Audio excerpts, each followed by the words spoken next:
minuter över 6. Jag tror att vi alla har kommit in till provningen. Hör ni mig allihopa? Hörs det bra? Bra. Kvällens provning är ju den 219 provningen i ordningen för SMAD. Och ikväll så har vi GlenAllachie igen, som jag provat en gång tidigare med Selected Molds. Vi har Patrik Barkevall med från Selected Molds. Han kommer säkert att säga någonting senare. Men tonight's tasting leader is Juliette Buchan, export sales manager at the GlenAllachie distillery. Over to you, Juliette. Well, thank you, Anders. Thank you for inviting me first and being with me this evening.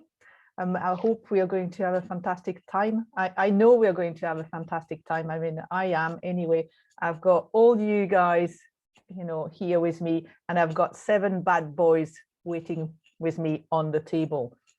So I trust you have the same 7 bad boys, 7 whiskeys.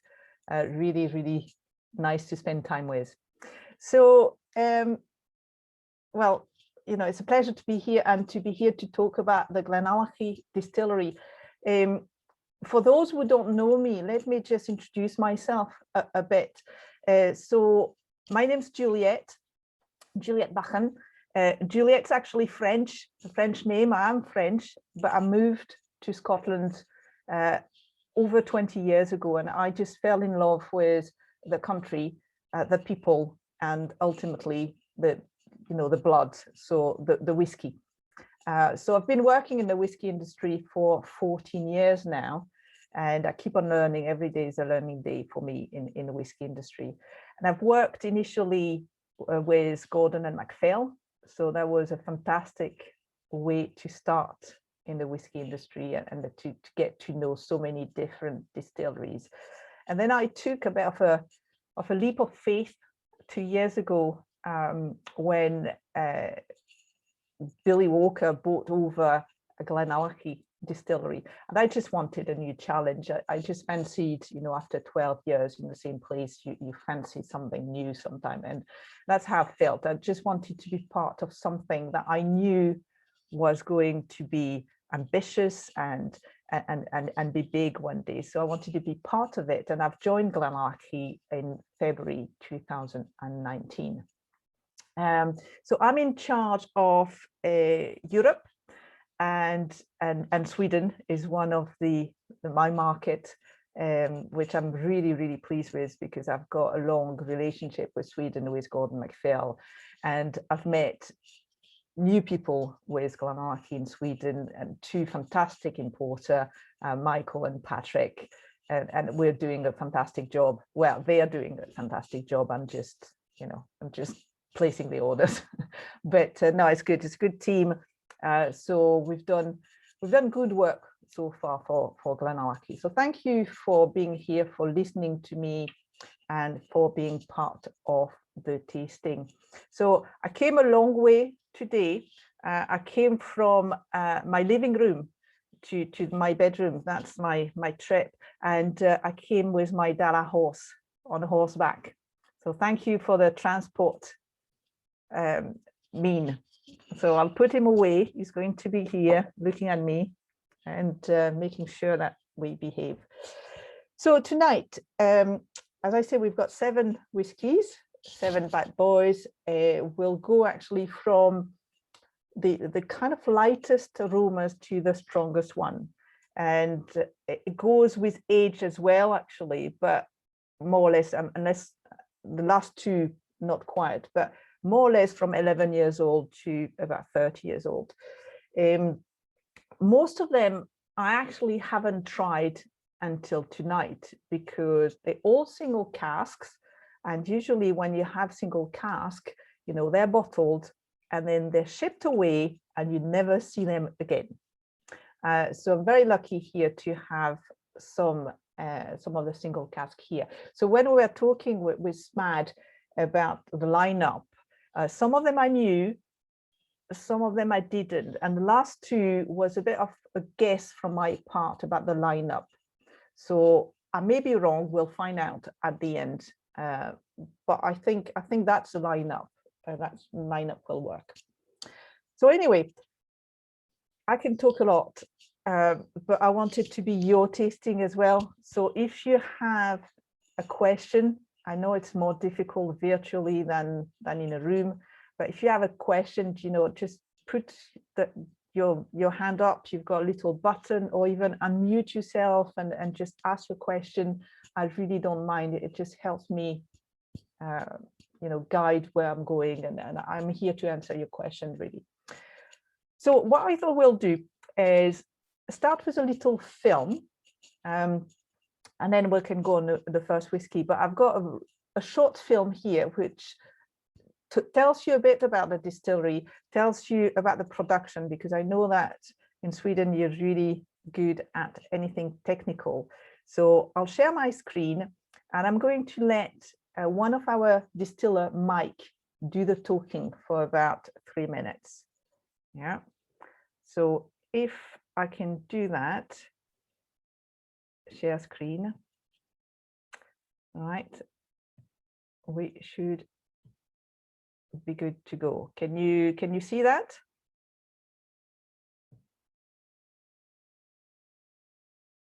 Yeah.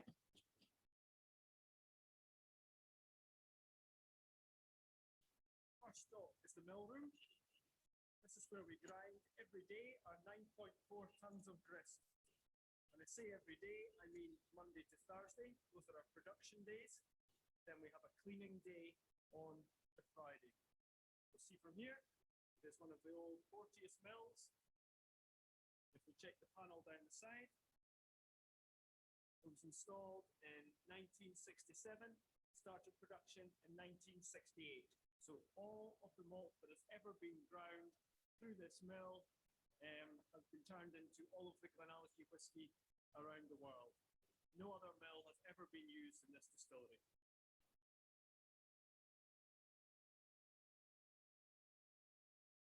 Back in the mash house, up there. We go around the back of here. You'll see the mash tun. I'll open it up for you. Try not to get the steam on the lens of the camera. There we go. So right now, we are between the first and second waters. First thing this morning, we took some water from the tank up above. We mixed it with the grist in the grist bin into the mash tun. Throughout the morning, we've been draining that off through to the washback for fermentation. The first water, the second water, and very shortly, we will have 42,500 litres of sugary wort in the washback. We'll go through there now and see what that looks like.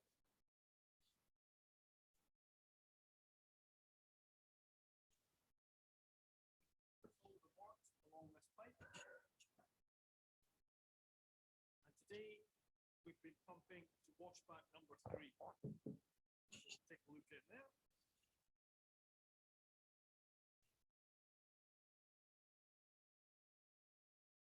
So you can see there the washback has been filling up throughout the day. We're very close to the height that we want to get to, maybe another 10 centimetres pumped through there. So I will guess there's about 39,000 litres in this washback. There will be 42,500 litres by the time it's full. That's when the fermentation will start. Because we're in production once a day, Monday to Thursday, we can go back 24 hours into washback number 2 and see what the fermentation looks like after 24 hours. There you go. You can see completely different. The carbon dioxide that's been produced has caused those bubbles. We have the switcher blades just keeping the bubbles down. So we're having carbon dioxide. There's a bit of heat produced as well, and also hopefully some alcohol. That's the work of the yeast fermenting the sugars in the wort. Because this is Tuesday, this was Monday's mash yesterday. We have to go back to last Thursday to see what's in this washback. Again, I'll open it up to see. So the bubbles in here have risen to that line near the top and then sunk back down. Fermentation, as far as alcohol production is going, is pretty much complete. what's happening in there is that we're now creating more flavour esters. We're actually fermenting for 163 hours, which is pretty much a week. So what we are mashing today, Tuesday, will not be distilled until next Tuesday. This washback here is empty. It's empty because I have just transferred it to the wash charger in the still house.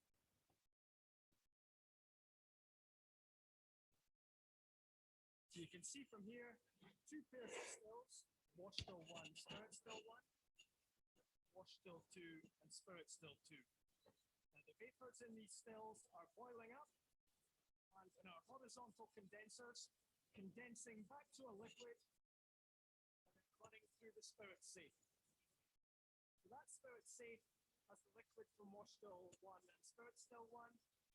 That spirit safe has the liquid from wash still 2 and spirit still 2. We are now off spirit. So we're running through the paints bowl, and we're still taking roll lines from the wash still. Exactly the same over this side. Off spirit, running to paints, and roll lines running from the wash still. Our spirit cut is from about 74% down to 62.5% alcohol. That alcohol is stored in a tank behind the still house here. We pump that down to our spirit store every Thursday for the end of our production week.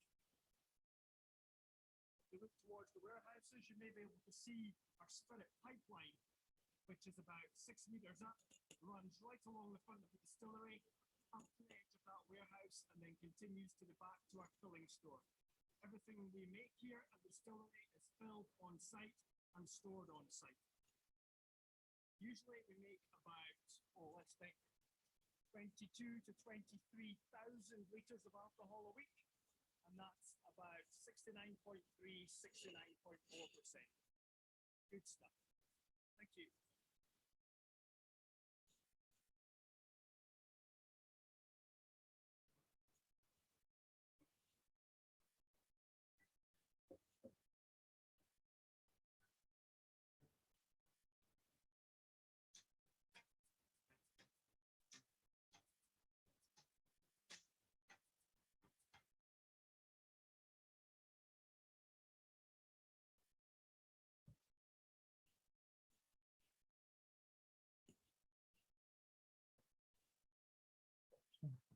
Oops. So I hope you enjoyed it. You see, you can't come to Scotland, so we took a bit of Scotland to you.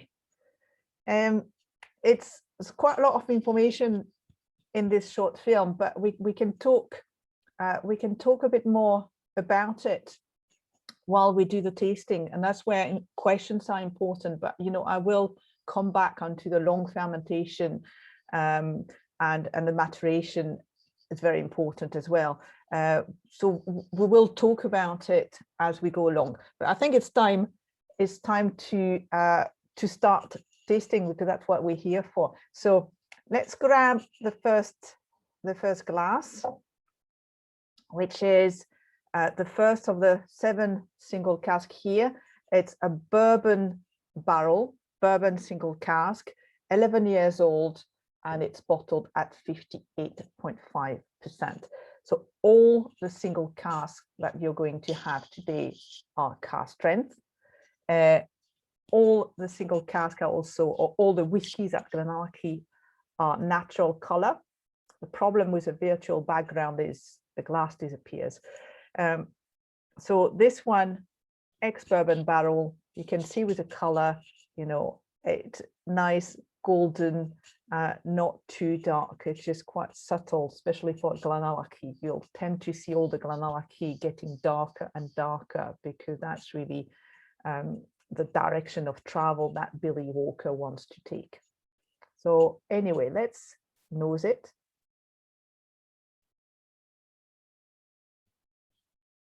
Nice and delicate. If you want to do tasting note, what you can do as well is just put your comments with the chat, so that you can share.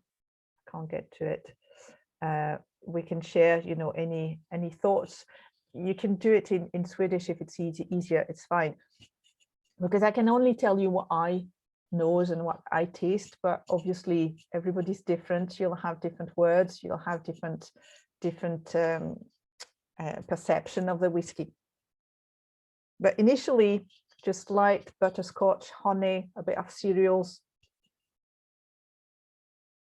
a bit of apple, pears, this kind of orchard fruit, but not too ripe, just nice sharp. And then on the palate,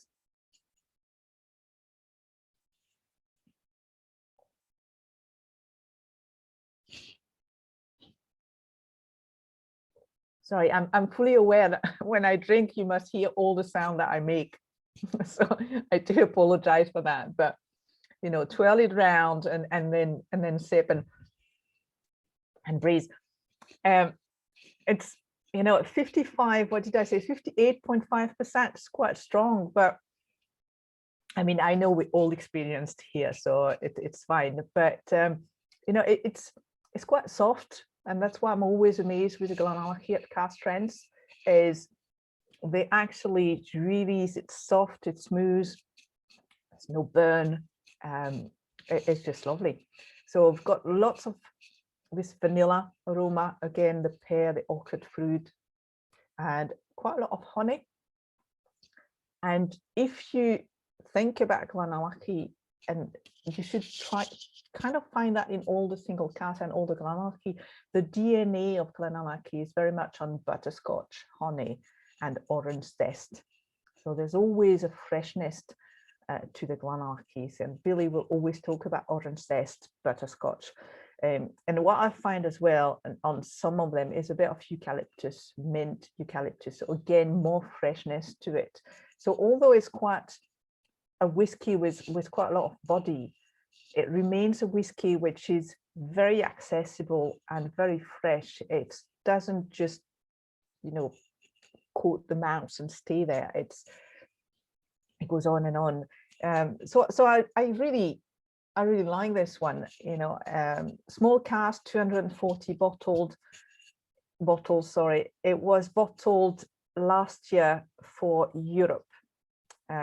So you can see how difficult it is, and that's my job, to actually divide a cask of 240 bottles with 27 markets. So I have friends and other markets who don't like me so much, but I know that Sweden got 60 bottles, and I got other markets we're not really happy with that, but that's a fact of life.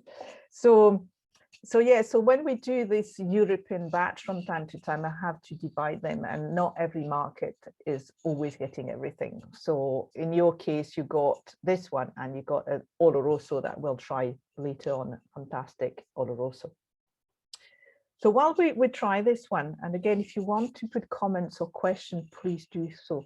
But I'll tell you, while we do that, I'll tell you a bit more about the history, the background of GlenAllachie, because in a way, GlenAllachie is a bit of a distillery which popped up from nowhere.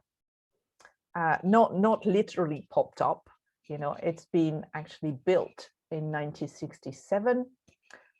It's been producing since 1968, but nobody really heard about it. I mean, I live in Speyside. I live 25 minutes from the distillery. I didn't even know there was a distillery there, right? And I should have been in the known, because, you know, I work in the whiskey, or worked in the whiskey industry, but you didn't know because it didn't make any noise. It's a bit tucked away from the main road, and it wasn't a big name.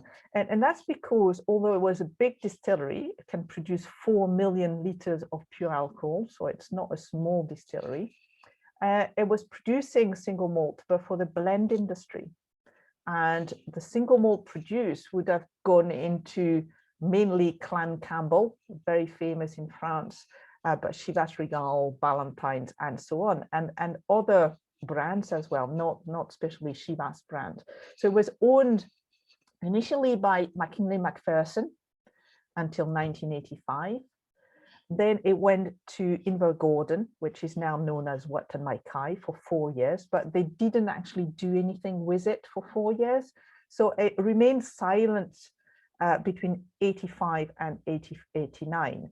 And in 1989, it was bought over by Pernod Ricard Chivas. So for 29 years, it was owned by Pernod Ricard and mainly put into blend. So that's really the reason it was unheard of. The destiny changed for GlenAllachie in 2017, and that's all due to mainly a man. I mean, he's not the only one, but you know, we'll talk a bit or a lot about Billy Walker, because it was the man driving all this. And Billy Walker, after selling Benriach, Glendronach and Glenglassaugh to Brown-Forman, didn't want to retire, even if he had $1 million in his pocket. He was far too young, 72 years of age, and he thought, I'm not finished here. I want to continue. I just want to take the next train, you know, and go on to the next journey. So he started looking around for a distillery that he could acquire. And he looked for something which was unknown. So that was a criteria. So GlenAllachie fitted it perfectly. Was able to give him stock, already matured stock, because you can imagine as well, you know, age 72, unfortunately, you can't think about 20 years down the line. So he wanted to have something that he could launch a brand straight away. So GlenAllachie again fitted that. And he wanted something which had a new spirit, strong enough, rich enough to actually withstand long maturation in heavy cask, because Billy Walker is renowned for his sherry maturation. So you can't really take a really light spirit and then decide to, you know, to mature it for 10 years in a sherry cask. That wouldn't work. So trying to find a spirit which is rich, complex, and can withstand that. So GlenAllachie offered all three criteria. And in 2017, October 2017, Billy Walker, Trish Savage, and Graham Stevenson bought and formed the GlenAllachie Distillers Company Limited and bought GlenAllachie. So it's a new beginning for GlenAllachie since October. And we launched the core range in July 2018. So it's only 3 years old, really. It's quite a new venture. It's a new journey, but it's a very, very exciting journey, at least for me, and I'm sure for many consumers out there. So do you have any questions so far? Anything you want me to elaborate on? No? Got some tasting note here, peppery on the palate, yeah, but initially very smooth, a lot of flavor. Yeah, it does that. I mean, we're talking lots of flavor. Just wait until we go further down the line, because remember, this is actually, in my view, the lightest in aromas of all 7. So it's not a bad start, I think. Yeah. What we'll do, we decided we would have a break after glass number 3, so you can discuss then the first 3 whiskies in breaking rooms, and you can have a chat. So we'll take 5, 7, I mean, as long as you need to discuss among yourself. Yeah. So that was a bourbon. Do you want to have a go at glass number 2? What I would suggest, but I'm sure you're doing this, I can't quite see, but if you have 7 glasses, you know, just keep a bit in your glass so that you can come back to it. If you only have 1 glass, it's going to be difficult, and good luck with that when you get to number 6. But I've got my 7 glasses, and I'll try them all, and then I'll go back to some and try to find different aromas. So whiskey number 2 is the Moscatel cask, which has got a very interesting story. And I don't know how much actually Patrick wants me to tell about the Aros cask. Don't know if I can say everything or not. Okay, you can. Yeah. You can, Do you maybe you want. maybe Patrick, you can tell the story. Well, this one is quite special, as there was. Do it in Swedish if you don't mind me. I know the story anyway. So if you want to do it in Swedish, in English, I guess everyone okay. is, so you can follow in as well. This one was actually the second cask, we should say, because the Aros Whiskey Club called us and wanted to do something together with us and GlenAllachie and Juliette. And we said, yeah, let's do it. And we did a first cask, all done, all good, but on the way to Stockholm in our warehouse, it suddenly disappeared. So what happened was that they had an armed theft on the road, and they stole the whole shipment. It was not only our pallets, but it was a lot of other stuff, and we haven't seen those bottles since. But we kind of regrouped and asked them if they want to do another one. And they said, of course, we want another one. So we found this one that you are having in your glass, number 2. And finally, it came through. We had to ship it in a locked container, just to be sure that it ended up here in Sweden. And it did. And it really is a beautiful whiskey. This is the first single cask we ever did together.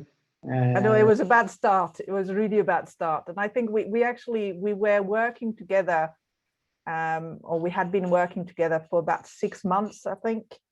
And it would have been maybe shipment number 2, and it got stolen on the way. So it wasn't a great start.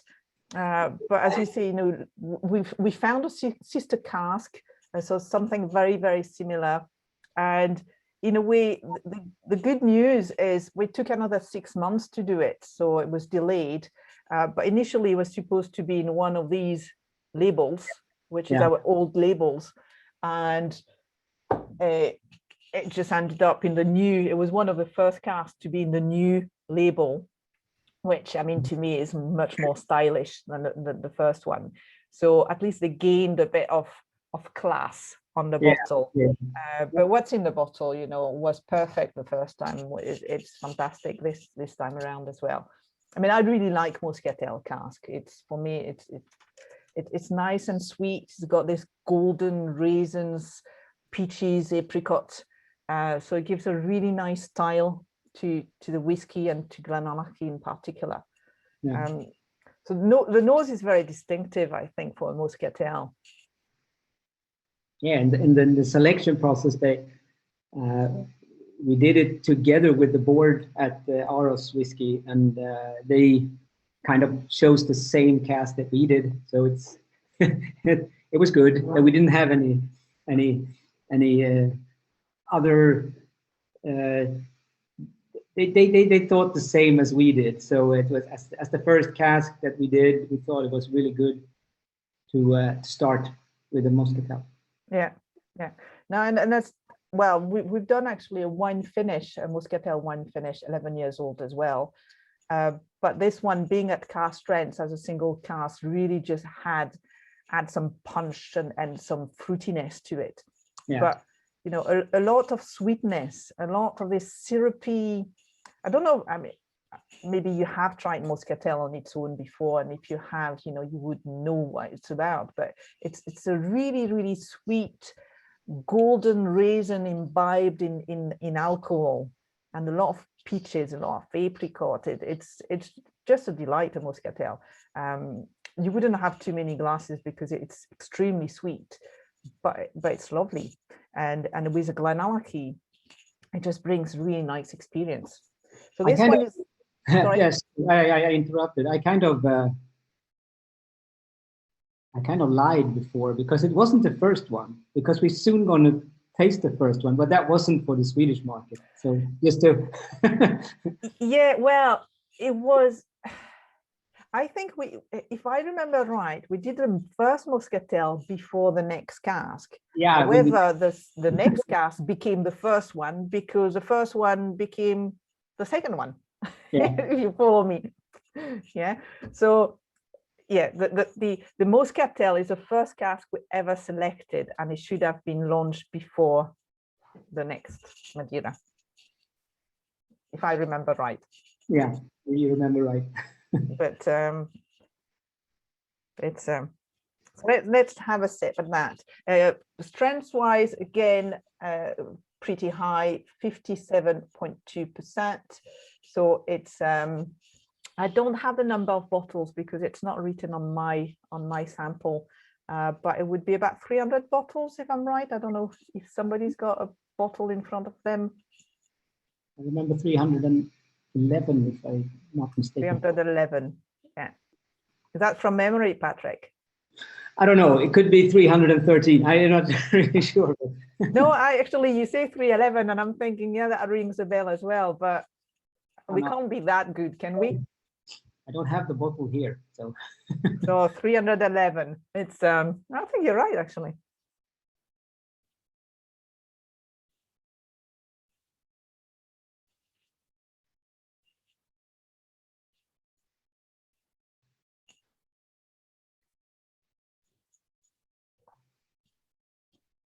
A bit more kick than the first one for me, but you see the sweetness and just on the tip of your tongue, just tingles. It's playful, and it's just lovely.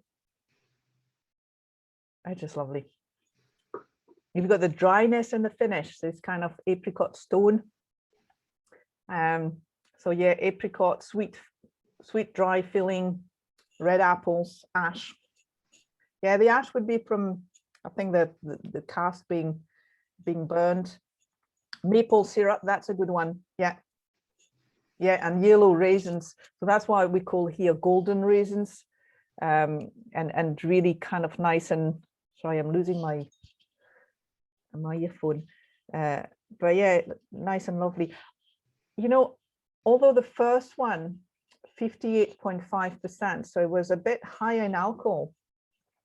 I get a bit more alcohol on this one personally. So I'm going to add a touch of water to see what it does to the whiskey. But that's because I'm weak. Now I do like a bit of water in cask strengths, just opens it up.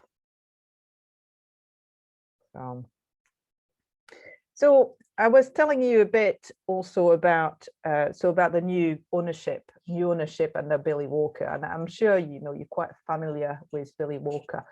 But for those who maybe are not familiar with Billy Walker, he's a whiskey expert. He's a veteran in the Scotch whiskey industry. So he's going to be soon 50 years in the whiskey industry, and it started 1972, if I'm right, and in Dumbarton, working on brands such as Ballantine's and Hiram Walker. So it's really started as a blender, and then he followed on. He put to light or renovated as such Tobermory and I forgot Dinston, and then got to acquire Benriach first, then Glendronach, then Glenglassaugh, and he made a fantastic job out of these three distilleries, especially Benriach and Glendronach. Glenglassaugh maybe didn't have quite the time to really push it. So it wasn't on his own for this Benriach, Glendronach and Glenglassaugh consortium. He had two other partners. But when Brown-Forman approached them in 2016 to buy, they sold for £285,000.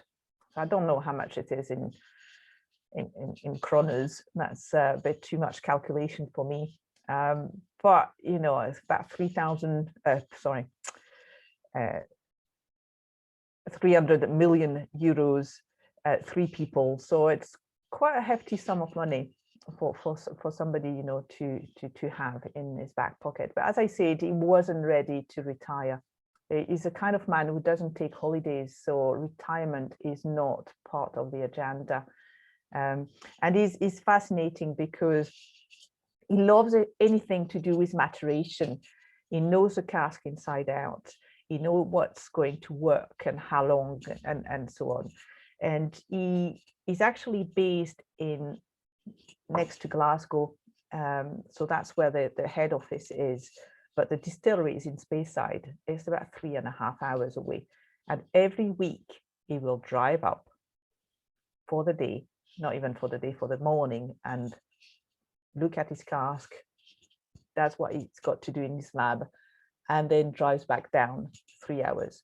So that's, you know, 6 to 7 hours drive in a day just to come and have a look at the cask on site.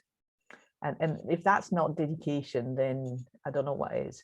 But he's got a passion about the whiskey, and he wants to make GlenAllachie one of the best Speyside. And I think, you know, we're going that direction. You know, there's some fantastic Speyside out there, but we're among now the ones we are getting to be known and recognized. Talking about Billy, tonight are the Icons of Whiskey Awards. So I started watching, but obviously I'm here now, so I didn't. But he is one of the inductee in the Hall of Fame, so he's being recognized for his great, excellent work over the last, well, 49 years. So yeah, he's a new inductee on the Hall of Fame. So to Billy, we'll drink this one on his for him, to his good health.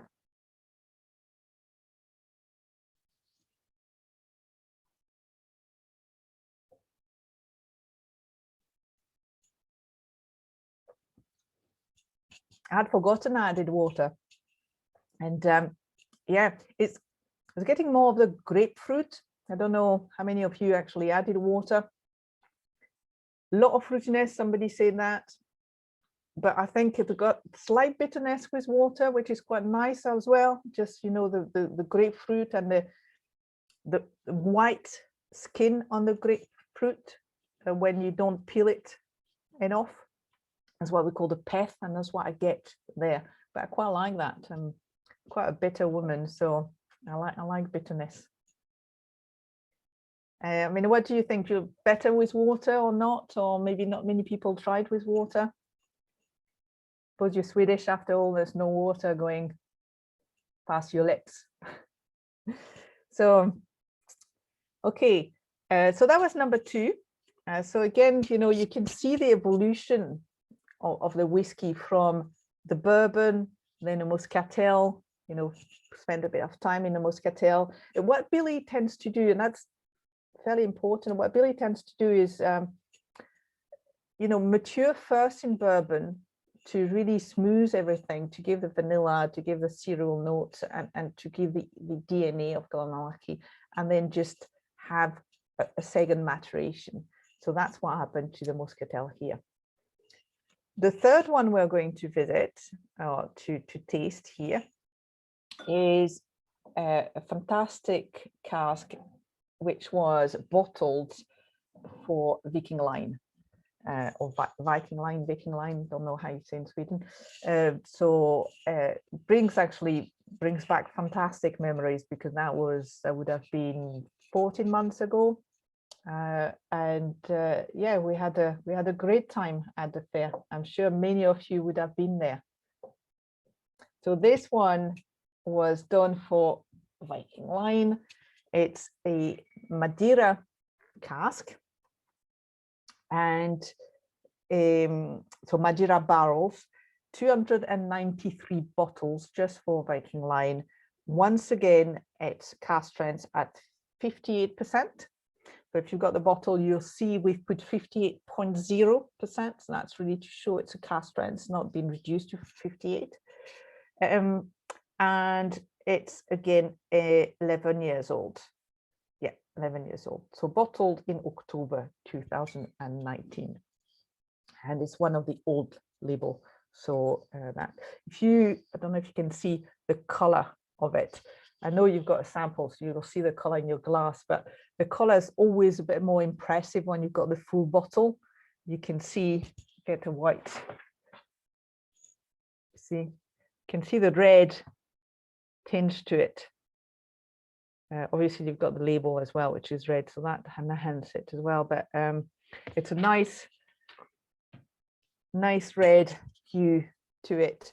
So that would be the Madeira cask imparting some of its color and obviously some of its flavors as well. So again, you should find the DNA of GlenAllachie, the butterscotch, the honey, and a bit of orange zest, eucalyptus. But on top of that, you'll have the Madeira cask, which also impart the chocolate, a bit of tannin, sultanas. So again, a bit more maybe dryness as well. Fruitiness, really nice fruitiness in that.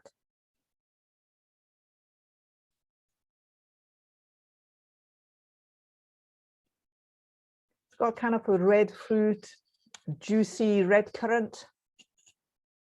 Or some of your berries, I'm sure. What is it? What are they called again in Sweden? You've got lovely berries everywhere. They've got sharpness, which is nice.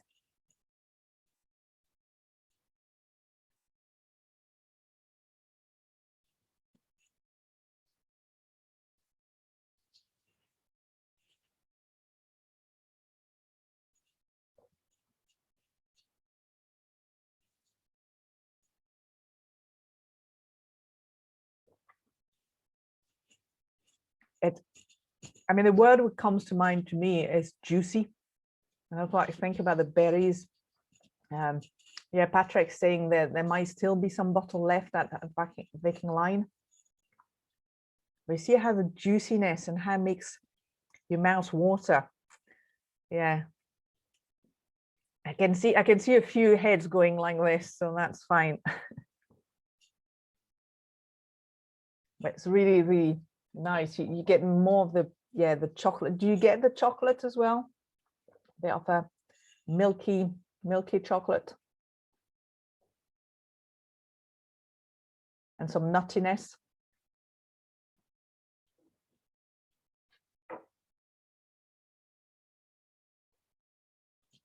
Yeah, it's nice. You've got the spices, you've got a bit of cinnamon.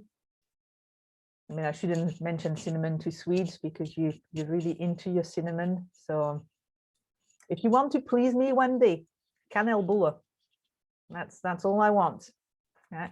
Absolutely love kanelbulle. And I've got a story. It's not about GlenAllachie. It's about me and my relationship with Sweden as such. But when I travel, I've got two kids. I mean, now they're teenagers. One's just left their house, and the other one is doesn't leave his bedroom. But so I've got two boys. And when I started doing the job I did travel a lot. And rather than bring T-shirts or stuff that they're going to put at the back of their cupboard, I just thought that everywhere I would go, I would bring back biscuits or cakes or sweets or something that they could eat, and also to just kind of widen their horizon and try different things. So I came across the first time I came to Sweden with the kanelbulle, the giflar kanelbulle in a pack, and took that back. Absolutely loved it. Absolutely loved it. So every time it was, Mum, when do you go back to Sweden? Mum, when do you go back to Sweden? So every time I went back to Sweden, there was no time to think anyway. I would come back with that.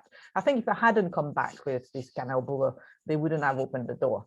So always came back with kanelbulle. And one day we were in my house in north of Scotland, and somebody knocked on the door. And my oldest son, which at the time would have been 13, maybe 12, 13, opened the door. And he sees these three guys he's never seen before. So he goes, "No, sorry, we don't need anything," and close the door again. So they tap on the door again. So Clyde, my son, opens again. And then one of them just opens a bag And Clyde, my son, looks into it and he say, "Oh, Canel Buller, you must know my mum. Come in." And that was it. So it was just getting these three guys coming into their house. Didn't know where it was, doesn't matter. They've got Canel Buller. That was the password, the passcode. So that's my story about Canel Buller. It's fantastic. So anyway, why am I talking about this? Cinnamon. So I think there's a bit of cinnamon in this one. I don't know if you find that or not.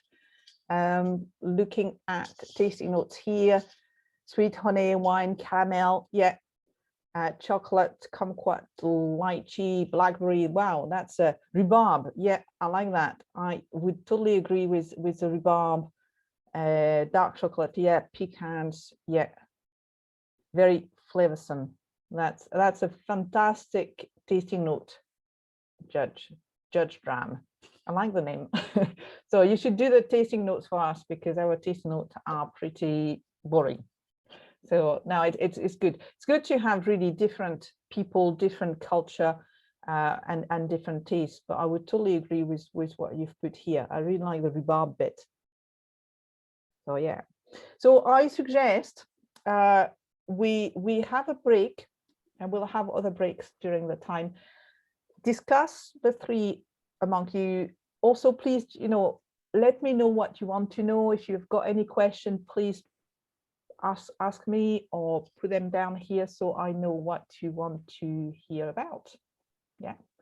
So you okay with that, Henrik? I think you are the one holding the fort here. Will you put us in breaking rooms? I'll create the breakout rooms. Okay.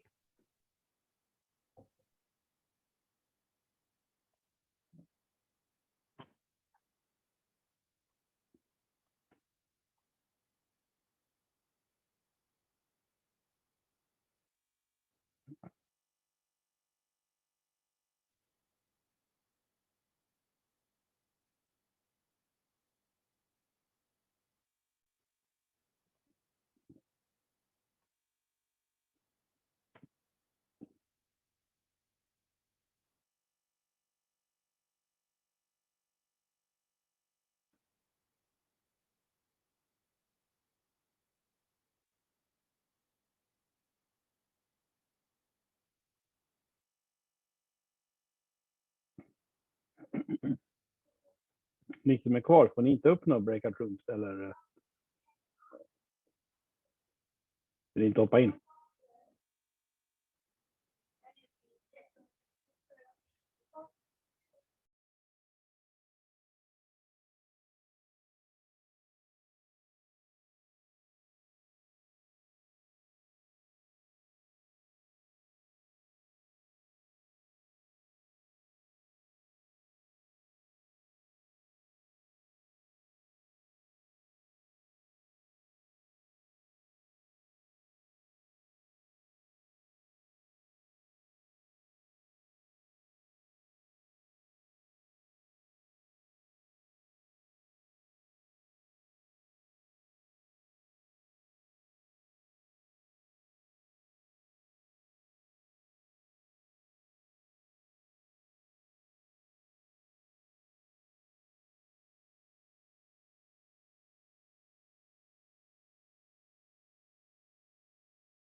Börjar alla att komma tillbaks.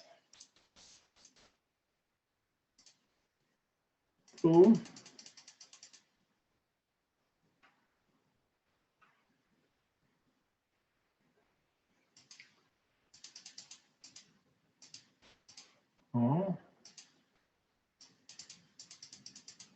Alla är inte med än.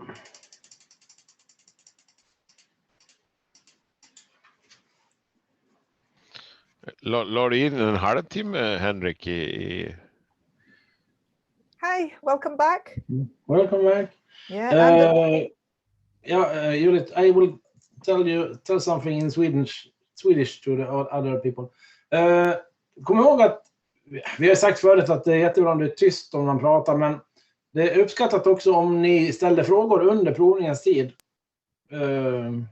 Så det är bara att poppa in och säga någonting, fråga Juliette om någonting. Så det är bara att köra om det är så. Okay, Juliette, out to you. I said they can, if someone have a question, they can take it in advance with you. So that would be good. And mute yourself and just shout.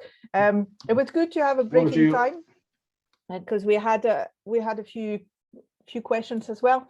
And my group was asking about actually the core range as well, because fair enough, we chose single cask all the way. But you know, GlenAllachie is not just about single cask. We have a fantastic core range. So we've launched a 12 years old, which would be, I don't like the terms, you know, standard or flagship or first of the range or whatever. 12 years old is maybe the most accessible. It's not the youngest. The youngest will be a 10-year-old but cask strength, which is quite punchy and absolutely fantastic. You know, wins a lot of awards as well, the 10-year-old. 12 is a bit more subtle, but still heavily sherried. It's getting more and more sherried as we go.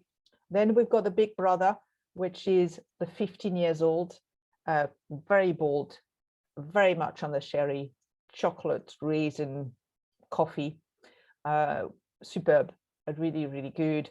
We've got an 18 years old, which is a sherry style, but more of the old style of sherry, the kind of cigar box rather than 15 years old, which is really sweet and chocolatey. The 18 is a bit more subtle and a bit more old style, as I call it. But that's very limited. And currently we're actually out of it. We used to have a 25 years old, which you know about because you selected it as best whiskey of the year at SMAD. And I totally agree with you. This is one of my favorite. I always say it's easy to love a 25 years old. Usually 25 years old, it's got so much complexity in it. But it's very interesting because, you know, for me, the 25 years old is a bit like an old man that you need to take time to sit down and to listen. And then when you listen, it's got so much story to tell, you know, unlike the 15 years old, which is very much on your face, teenager, sure of himself, boom. The 25 is more quiet, but it's got so much complexity that it's fantastic. And then we're going to have an older one to replace the 25 years old because there's a bit of a gap in the inventory. And what else have we got in the core range? That's about it. After that, we have some wood finish, some wine finish, some oak edition. You will have seen the oak edition. So every 6 months, we launch something new into this kind of limited edition. So we had wood edition, we then had the oak edition. Now it's going to be a wine edition in the next months. So Billy keeps us busy. It's a very dynamic distillery. He wants to experiment. He does a lot of different maturation. And I think for me, that's really what would summarize GlenAllachie. It's a fantastic spirit. But you know what really sets GlenAllachie apart? a maturation knowledge of Billy behind it, and the number of casks that we have. You know, I mentioned to you, yeah, I've got a raised hand, so maybe you have a question. Yes, I was asking, wanted to ask you about the wine cask you're talking about. Is it what kind of cask is it? It is a red wine cask, or is it Sauterne cask, or what? I can't tell you too much because it's under embargo, but the answer is yes to both questions. Yeah, but I can't tell you much more. No? So you'll find out. But there's 3 of them. Yeah. So soon, not long to wait. But it'll be interesting. I mean, we've always done some really interesting things, and that's really what surprised me in a way. I did mention to you, you know, I come from a background, Gordon MacPhail, fantastic, really fantastic whiskies, great knowledge, great tradition, but it remains very traditional. And you step into something which it's much more experimental. So under Gordon MacPhail, you know, what I knew was sherry cask and bourbon cask. There was a few wine finish under Ben Romack, the Sassicaia, the Chateau Sissac, and so on. But that was about it. And suddenly I step in this world where in the back of the warehouse, you've got not only just sherry, but Pedro Jimenez and the Oloroso. So already you've got distinction. Obviously, you've got the bourbon, but you have Madeira, Marsala, rye cask, some different wine, some French wine, some Spanish wine, some Italian wine, and it's just fantastic. I mean, Moscatel, the virgin cask, quite a lot of virgin cask. Billy quite like virgin cask. It adds a spiciness, but we've got one at the end of the tasting. So, well, the penultimate tasting. So you'll see. But it's fantastic because it's a new world. It's fantastic, and we spend about 1 million every year in cask. So that's really one expense that Billy is not looking at. He wants good cask. It's very important, and we know it's important. If you know about whiskey, you know it's important. You can have the best new spirit. If you don't put it in good cask, it'll never be a good whiskey. But equally, you can have the best cask. If you don't have a good new spirit to put into it, you'll never have a good whiskey either. So it's a combination of both, but it's fascinating to have all this knowledge and its experimentation at GlenAllachie. So you can say you're Speyside, you're Speyside Bruichladdich then. Yeah, I suppose. But you know, I suppose Benriach was a bit that, and Benriach was very. That's what they built their name on as well, by doing all this new expression and single cask and so on. I mean, I remember Magnus. I used to work with Magnus Fagerström at Symposium and me at Ben Romack, and I remember him telling me, I decided to collect whiskey. I mean, I chose Benriach, but if I had known, I wouldn't have chosen Benriach because that's far too much. So I hope that, you know, in a way, we've learned a bit, or Billy's learned a bit, and we have to kind of calm down on all these things, because we still have to do the best we can, not as much as we can. And you know, consumer at one point maybe can't follow anymore. So I'm hoping that we'll stick to the core range, to some limited edition, and then a few single casks. So last year we did a lot of single casks. This year we're trying to reduce that number. So yeah, well, you'll see a bit less, but still plenty to keep you occupied. Yeah. What was I going to talk about? Yeah, well, let's have number 4, and then I'm going to tell you a bit more about maybe the changes from Pernod Ricard to Billy Walker. What have been the changes when we took over? But let's grab glass number 4 first. So well, there's somebody else we can talk about number 4, isn't it? Because number 4 is a single cask for Malta magazine. I'm sure I don't pronounce that right.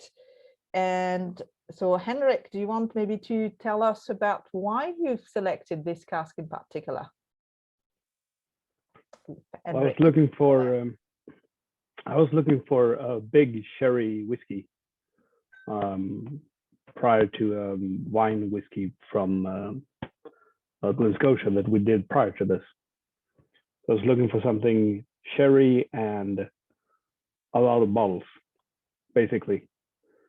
So through selected malts, we got the most bottles I've ever seen from a sherry cask. I think it was 690. Yeah.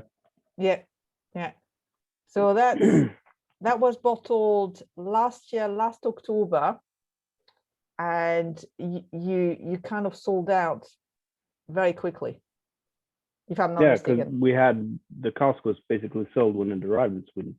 Yeah. Everything was on pre-order, so to speak. That's good. I like business like this. So, Henrik, Yes. couldn't you tell how nervous you was when it was not sold out every bottle the first day? Well, the problem was that there's one thing to take pre-orders when there's no money up front. So it's just, I have an interest, I want to purchase. Yeah. But when it really got to the moment to purchase, then there was a lot of people that backed down. And that's kind of, that messes with the whole business idea of it, that you don't get. But I think, I don't know, Patrick can probably tell you, it sold really, really fast anyway. So I can jump in there because when you asked us the first time, I thought you were crazy. yeah. Just so we have that on the table. You said I want something like Pedro Ximénez or Oloroso, and I talked to Juliette, and she said you only have big casks. So we were looking at 700 bottles, and I said, "Wow, do you think you can sell?" Yes, that was your first expression. Was yes, of course. And you did have the pre-books. It was over 700, I think. Yeah. And the first days were really tough, and we talked about it, and we made some adjustments in our kind of how to speak about it, and then all of a sudden it just said bang, and they were all gone. So there was no reason to be anxious about it, but in the first days it was really really tough. I think when I spoke to your business partner, he didn't show any signs of. No, but he's Michael. Fantastic! Let's go for it. Yeah. Well, Juliette, it is a success. I mean, I think once you've tried it, you tell your friends, and that's it. It's a snowball effect. But for me, it's a fantastic expression of a PX. It's again, it's 11 years old, if I'm not mistaken. Yeah, so it was 11 years old. Cask strength, but it's a PX, but it's not overpowering by the PX. It still has a very distinctive orange peel, a bit of, for me on the nose, it was pudding like a panettone with chocolate and candy oranges, the Italian brioche thing. It's yummy. It's a very attractive nose. It's sweet, but as I say, it's not overpowered by the PX. And I did mention the heavily sherried whiskey, the 15 years old, for example. 15 years old is really good, but for me it just lacks a bit of this, what you find here, there's a bit more, it's not so delicate. This one is a bit more delicate, but yet it delivers. That makes sense. I find that really, really nice.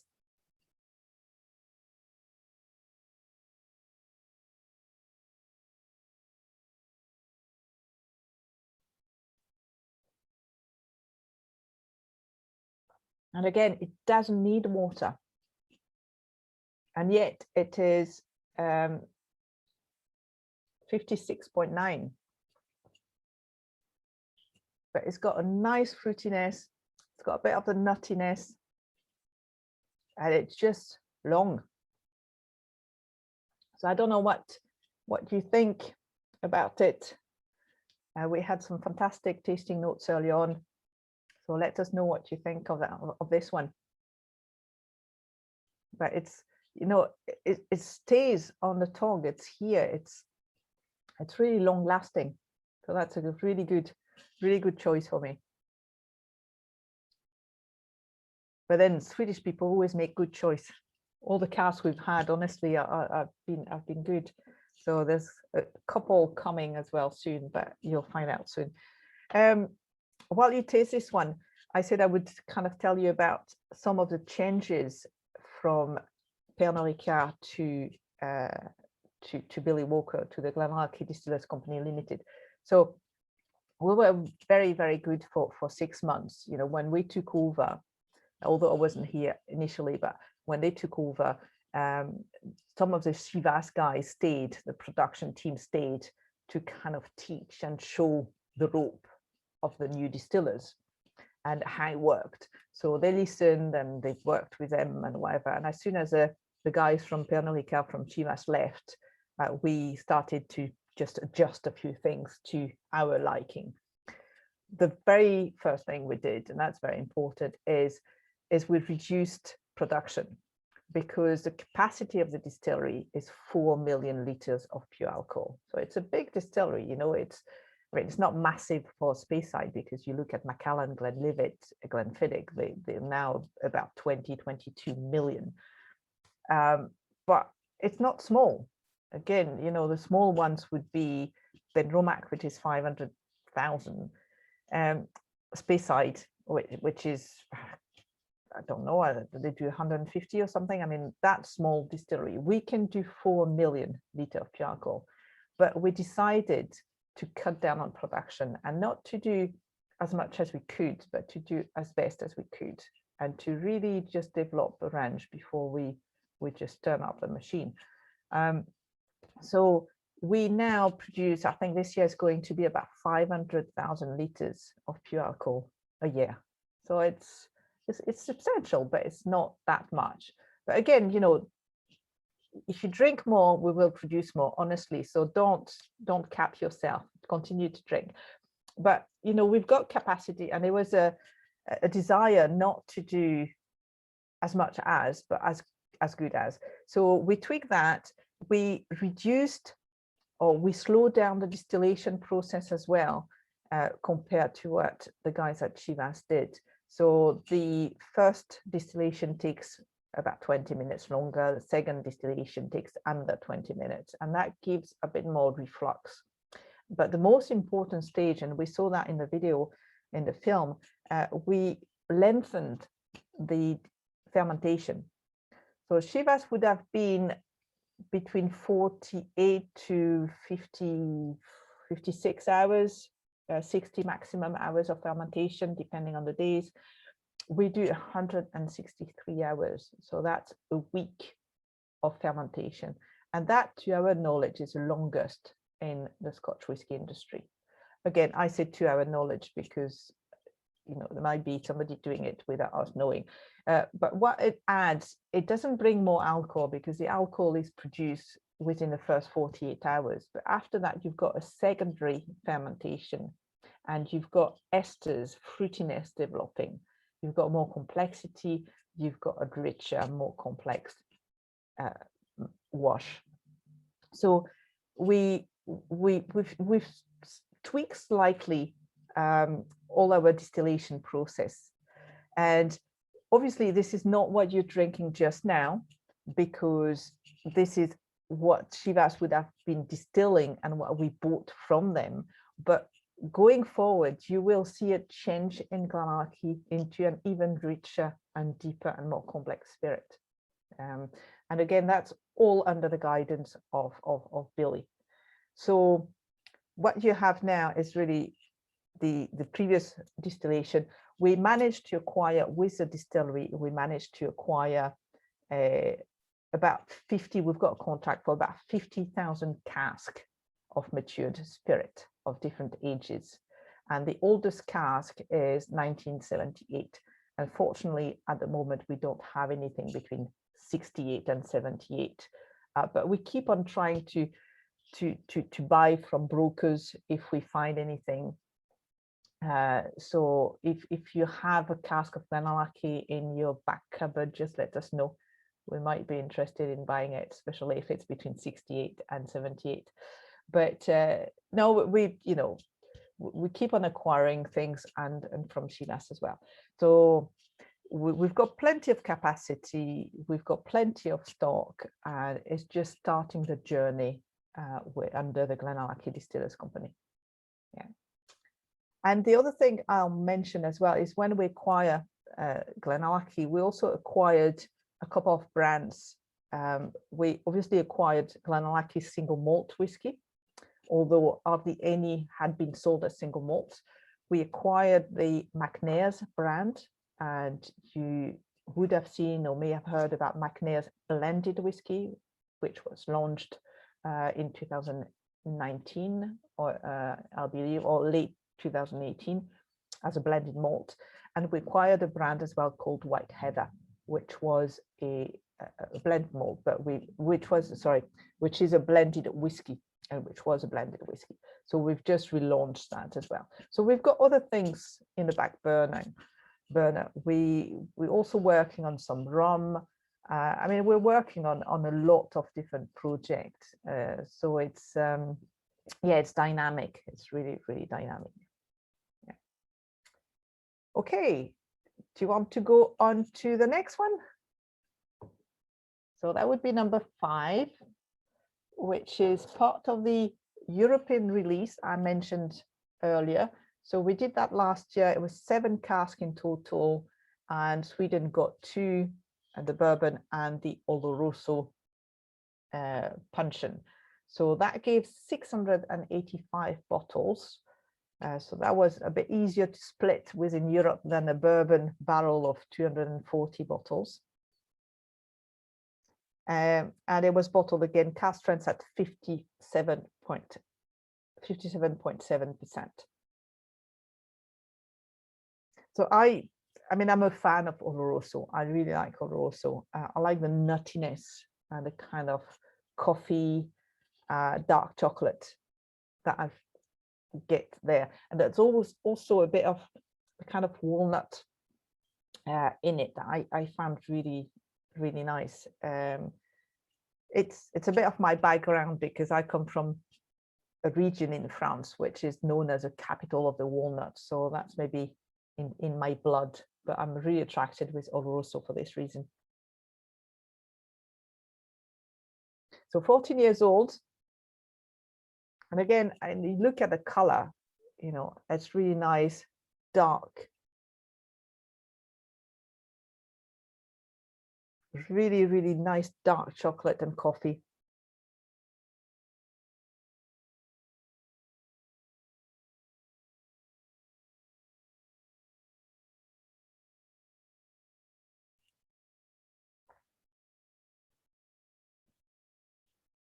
And then it's so smooth, fresh. Again, juicy. So, you know, you gain in age as well. So it's, you know, we went from 11 to 14.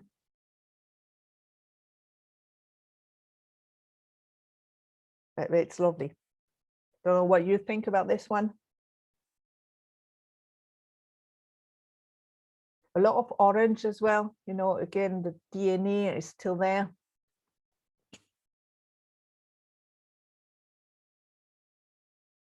Cinnamon, ginger.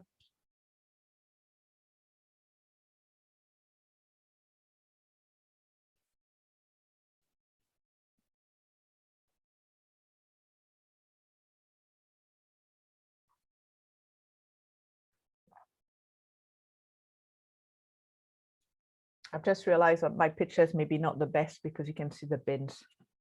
If I stand here, might be better. but that's the side of the distillery. You've got a pond, so that's part of the cooling water process as well. Pond here, office on this side here. It's I don't know how many of you actually have had a chance to come to GlenAllachie. We do have a visitor center since May 2019. Unfortunately, at the moment it's closed. It's been closed for nearly a year. But we do have a visitor center and we do tours. So when we can travel again, you know, please make your way up here and we'll welcome you. We've got a great team to do that. And if I'm around, you might even have your Dala horse waiting for you at the front.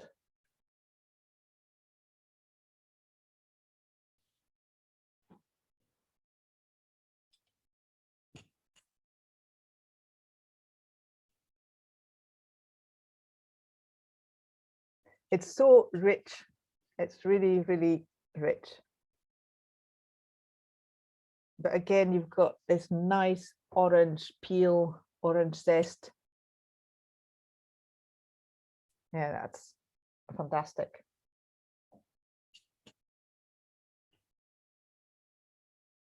How are you getting on so far? Any questions? No. Okay.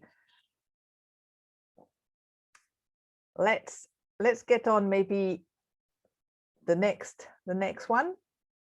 Yeah. Best so far. Okay. So let's try to see if we can get any better. So the next two, as I said, I haven't tried any of the two. So when we did the lineup, it was just really kind of a guess. And I thought I'll put the virgin oak before the PX, although the virgin oak is actually older than the PX. But, you know, although I haven't tried them, I kind of now know what to expect. And I thought, yeah, that should work. But if it doesn't work, then excuse me in advance. I can see a question. So yeah, you have a question about the visitor center. Yeah, I can see that. So I was going to so that. So yeah, visitor center.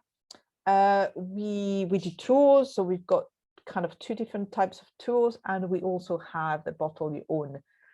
Usually we've got two different bottle you own. So it's, you know, mini cask, and you can bottle on site, write your name. It's all registered. And yeah, it's actually a fantastic experience because you come in and you really just bottle your own bottle. It's unique. So we still have that. As I said, unfortunately we had to stop for a while, but we will start again as soon as we can. So we haven't got a date yet in Scotland of when we can reopen, but I'm hoping that in late May, July. The problem is I don't think we'll open. Well, I don't think the country will really open to international visitors. So it's then a decision for us to know that, is it viable? Is it worth reopening for nationals, for domestic market or not? I think we will, but we'll find out. Yeah, finger crossed we'll all be out of it soon enough, at least by the end of the year, I hope. Yeah. Any warehouse tasting? No, warehouse tasting are not, well, unless you actually get a cask which is duty paid in advance in your warehouse, you're not legally allowed to do a warehouse tasting. Yeah, so I know some distilleries did it, and that was a few years back when maybe HMRC, the custom office, didn't look so much, but actually you're not really allowed to do warehouse tasting. As I said, unless the cask is duty paid, and then you can take from it. So no, we don't do warehouse tasting, but we do great tasting when you come back from your tour in the visitor center. Yeah. So you won't be disappointed, but yeah, it's not exactly what it used to be in the whiskey industry, 15 years ago, 10 years ago. The thing is, 10 years ago, when somebody was tapping at the door to visit the distillery, people were like, oh, really? Why do you want to see it? Yeah, welcome, fine. And then you got more and more people, and you have to have different rules. Okay, also pension, yeah, fantastic, rich, toffee, orange, yeah, nice whiskey. I can't remember, I think you had about 60 bottles, if I'm right, 10 cases, Patrick? Yeah, we did get it in 2 parts, I guess, I think. Was I that generous then? Did I? Yeah, no, we did. This one was released in October, if I remember right, early October. Yeah. And then it sold out in a couple of minutes because we had so few. But then you managed to find some bottles more, so we did a relaunch with, I don't know, was it 60? Maybe it was 60. I can't remember, but they sold out as well very fast. So it's yeah.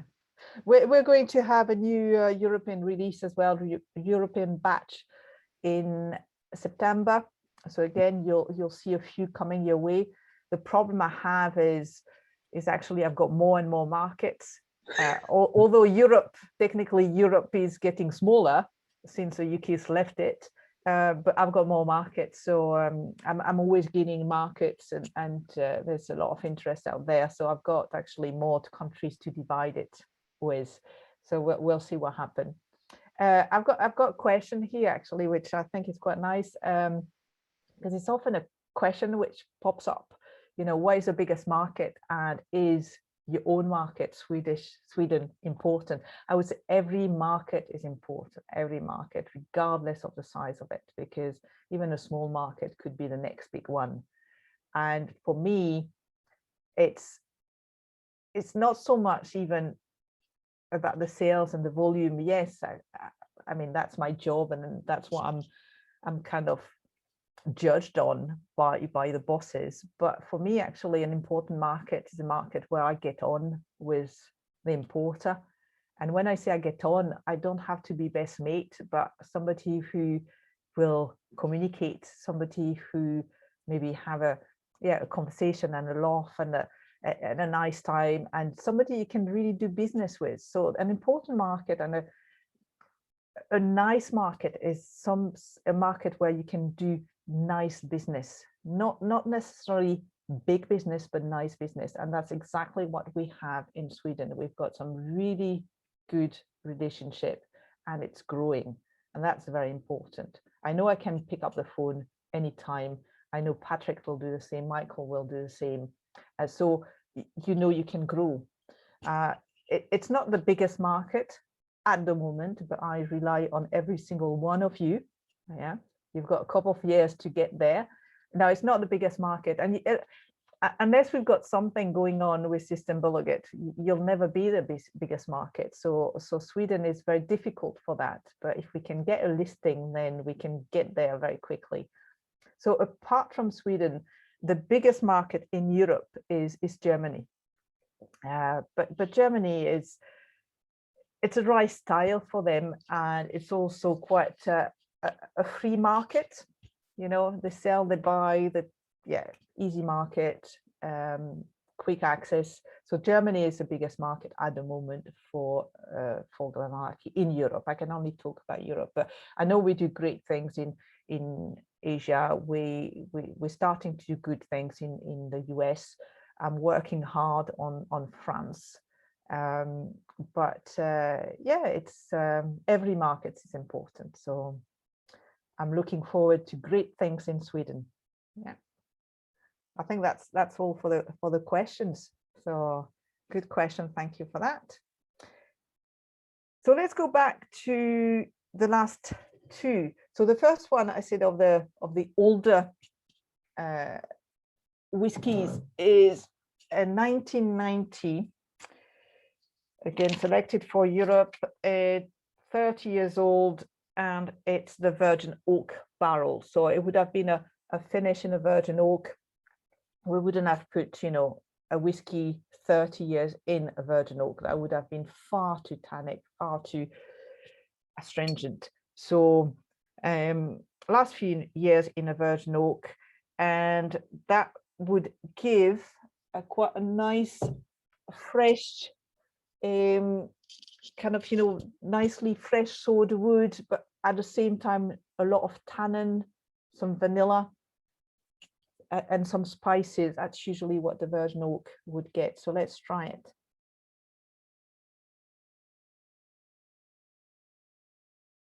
Yeah, and you get in older casks, you often get a bit of eucalyptus, mint, this type of notes. Again, very delicate. Strength, I can't remember, the strength was 54.8%, so slightly less than the other ones, but still quite high. At GlenAllachie, actually, before we put in the cask, quite interesting as well, because the industry usually would reduce it to 63.5 ABV before it's matured, and that's just a standard within the industry. It's not a rule, so you don't have to buy by it, but it's a standard. And we do that at GlenAllachie, but we also do higher strength. So not all the casks that we're bottling or we're filling now are at 63.5%. And again, it's a bit of an experiment, because the higher the alcohol, the deeper it's going to go into the wood, into the stave. So depending on how high you fill it in, it will have a different output at the end. So we do a bit of both, and we'll find out soon the difference. So what do you think of that? That's really soft nose. But I get the wood, I get the virgin oak.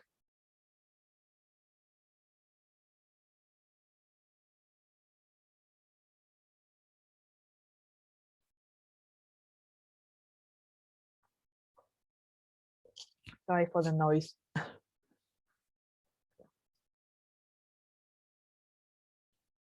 Wow.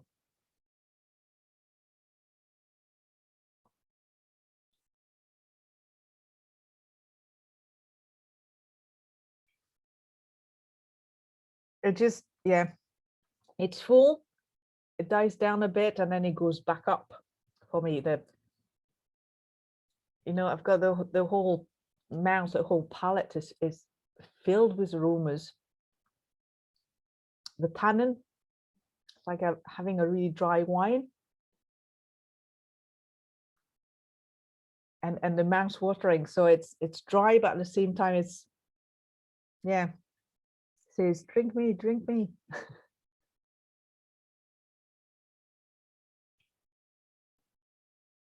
You can definitely, I mean, the virgin oak it's there, that's no doubt about it. You know, you've got the freshly sown wood on the nose, and then on the palate you've got the dryness, tannins coming through.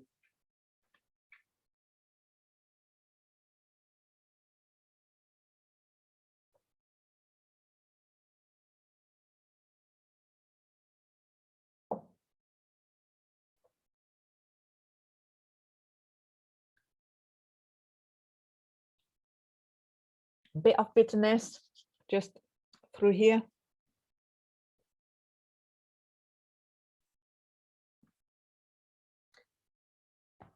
Anjou pears. That's an interesting one. Who said Anjou pear? Oh, that's, yeah. I don't know. That's what because I should know. I'm French, but what do they taste like, Anjou pears? I know the Anjou wine, but not the pear. So I'll have to try to find out.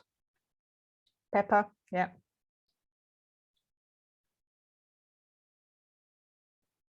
It's dry and sweet. It's interesting. If a very good example of a virgin oak is also the cask from Slanger Club. So Magnus Fagerström, he picked a virgin oak, and that was superb. really, really good.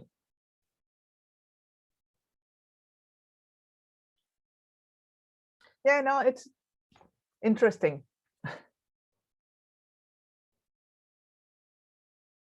It's very long. That's the thing. It just stays. Nougat, yeah.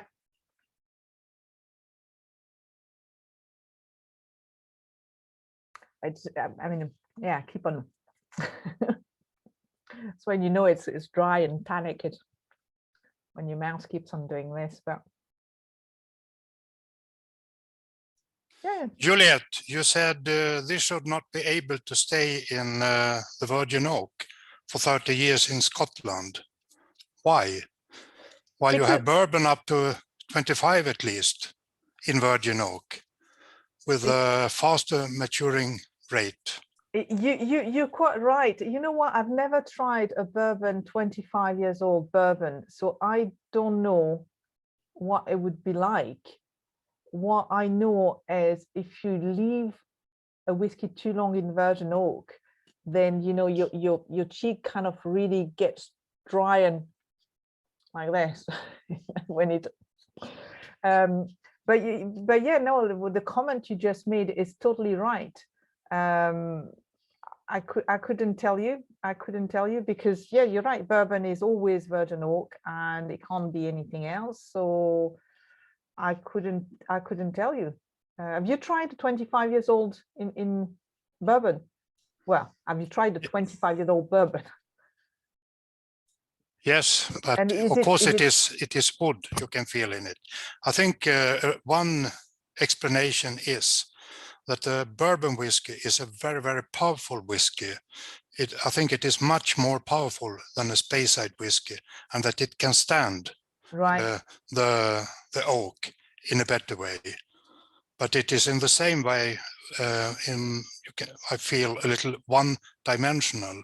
If you drink just bourbon whiskey, it is like drinking just peaty whiskey all the time. You don't get the variations. Yeah. But so the only whiskey you can drink, as I feel, after an Islay whiskey is a bourbon. They can stand the Islay whiskies. Yeah, interesting, but I've never tried a 25 years old bourbon. I'll give you my address, not a problem. So, but yeah, I mean, it's just I like virgin oak. I really do, and I know Billy does as well because you add the spiciness and the dryness, the spiciness, the woodiness, and that's very important. It adds complexity to the whiskey. Billy uses virgin oak as well in a lot of the core range. So it's an important cask, but yeah, not too long because if not, it's just going to be really dry. But again, I haven't tried a 25-year-old whiskey in virgin oak, so maybe I'm totally wrong. I might yeah, we should maybe try this, but I think it would be too dry. Yeah. So, but yeah, no, the 12, 15. Well, no, the 12, the 10's got a bit of virgin oak as well to just add some complexity to it and a layer of spice to it. So that's one cask that we use quite a lot. Shall we go on to the next one? Last one, but then we've got time to kind of go back to it. So the next one's a bit younger. It's 28 years old, so it's 1990 as well, but bottled earlier. So that was bottled in October 2018, which actually I was quite surprised you even had a bottle of this, because I don't think we shipped a bottle of this to Sweden. Do you want to tell me about it, Patrick? I think they got it from some kind of auction somewhere, maybe, or a shop. Yeah, in we bought it at auction. Yeah. So how many? So you would need what? 3 bottles, something like that. 2 bottles. 2 bottles. Yeah. Oh, it's fine. It's fine with me as long as it comes from Europe. It's not a. But yeah, no. When you gave me the lineup, I thought, oh, can't remember sending that to Sweden. But yeah, that was actually before my time, and I would say that was the first ever single cask batch from Billy Walker under the official GlenAllachie. I would assume, but again, it's before my time, so I can only think, but October 2018, yeah, because the core range was launched in July 2018, and then the first batch would have been this one. So I've never tried it, so it's great. PX, Pedro Jimenez. So you would expect, again, kind of richer chocolate aromas.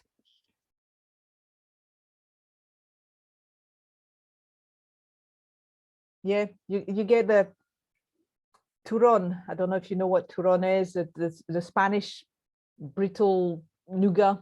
So a lot of, you know, caramel, the creme brulee, the top of the creme brulee, dark chocolate.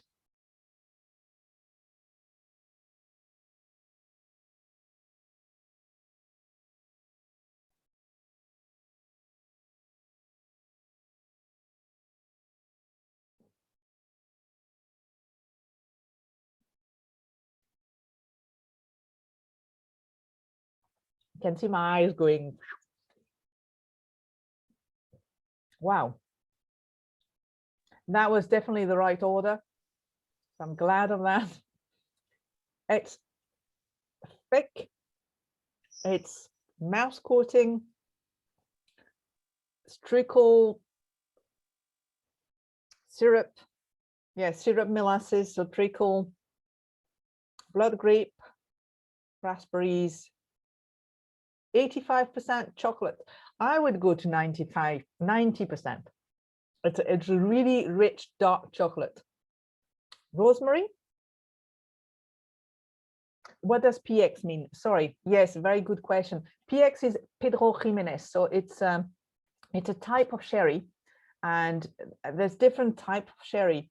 I mean, you go from the Fino, the Amontillado, the Oloroso, Pedro Jimenez, but you've got few in betweens as well. So the Palo Cortado, no, that's in between. The Fino, no, the Amontillado, I can't remember what the first one, but it can be very dry, and somebody might know more about sherry than I do. I think it's Amontillado, the first one, but it can be very dry, very light in color, and you know, when you drink it, very, very dry. And then the sherry can be the total opposite, which the total opposite would be Pedro Jimenez. Pedro Jimenez, Fino, thank you. So Fino is the driest. So it would be Fino, Amontillado, Palo Cortado, Oloroso, Pedro Jimenez. Pedro Jimenez is the other end of the spectrum. And that is really a rich wine, very much on the figs, on the chocolate. You usually actually drink, you know, a wee glass with maybe a pudding, an ice cream, or a chocolate pudding, and it's lovely. So you've got really both sides of the spectrum, and the PX is the sweetest of all sherry. So Pedro Jimenez, yeah, it's like syrup, exactly that. And it comes from, I believe it's actually a German called Peter Siemann, who went to Spain, and over there they called him Pedro Jimenez, and is the one who kind of was making the wine. It's maybe not German, it's maybe Dutch, but yeah, if you know more, please tell me. But yeah, PX for Pedro Jimenez. Some people have to leave, but yeah, enjoy. Thank you for coming, for joining us. That is superb. That's absolutely superb. But I mean, it's, yeah, you wouldn't expect anything else. 28 years old, Pedro Jimenez.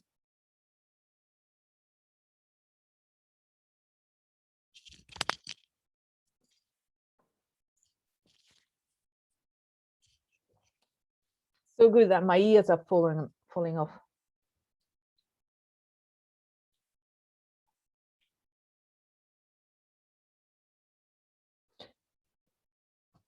You know, it's, yeah.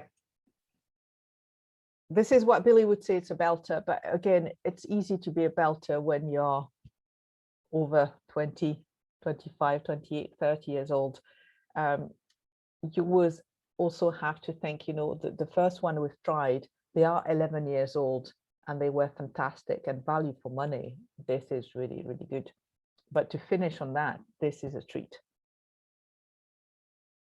So I think, unless there's more questions, you wanted to do a wee poll or a vote? I have a question, Juliette. Mm-hmm. Oh, sorry. Oh, no, go ahead. It is not up to you here for what is decided, I suppose, for tonight. But I missed one type of cask, which I found from GlenAllachie. That is the Chinkapin, which I feel is a fantastic cask. And you have one that you have released for Denmark, I think. Mm-hmm. Cask 6686 or something like that, which becomes better and better the more I try it. And I also feel, if you look at the 12-year-old range, which we tried with Magnus a month ago, yeah, I felt the Chinkapin was the top of the 12-year-old also. So I hope you will do some more also single casks available in Sweden of Chinkapin. I think Patrick is listening, so it's up to him. But yeah, I do like. I must. You got me there, Bernd. Well, let's not say too much, but there will be something this year. Is that enough? Excellent.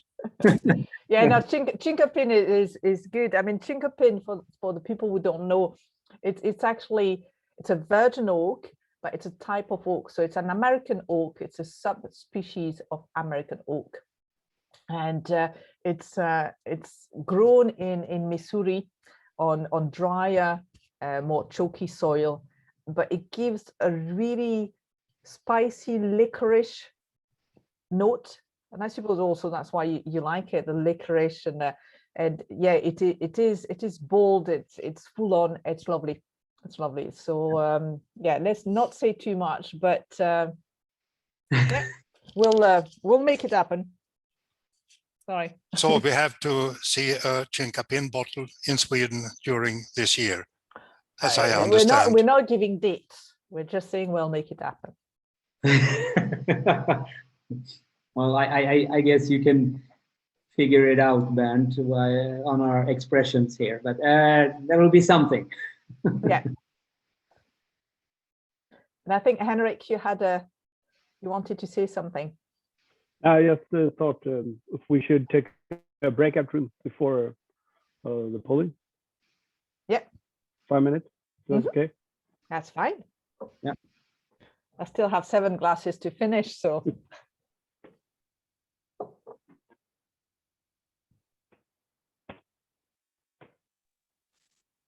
So you do it? Yep. Yeah. Yeah, I do it.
welcome back.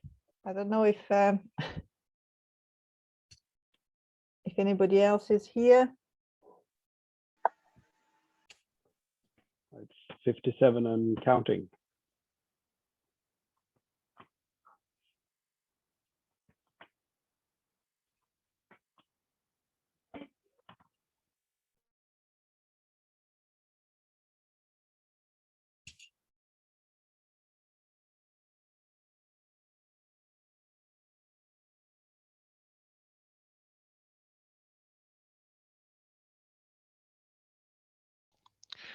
Du var snäll du, Henrik, satte mig med 2 sherryhatare. Ja, nu är det ju lite automatiskt. Jag tror inte på den. Du Melin, jag tror du ska vara lite glad ändå. Jag satt helt själv i breakout-prov nummer 10. Och också en höjdare. Jaha, vad synd. Ja, men du fick bra svar då. Jag kan sätta det långa 5 minuter. Ja, jo, det är klart. Ja, men du hinner hyfsa dina glas nu då. Härligt att vara oemotsagd, Micke.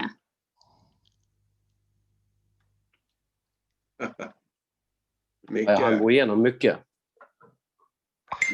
Micke Svälas, det var väl meningen att du skulle ta en paus och kolla på hockeyn. Faktiskt så var det där. Har du inte den på hela tiden? Jo, jag kan inte öga för Mats. Nej, men jag har hockeyn på tvn och så sitter jag med datorn framför mig så här, så jag har ingen ljud. Hur är ställningen då? 3-1 till Leksand. 1-3. 3-1 till Leksand. Ja, vad bra. 10 minuter kvar, 11 minuter kvar. Ja. 3-1 till Luleå. Ja, men det gör väl ingenting. Now det är ju finalen. SM-finalen. Titta nu. En del tror jag. Är det hockeytävling idag då?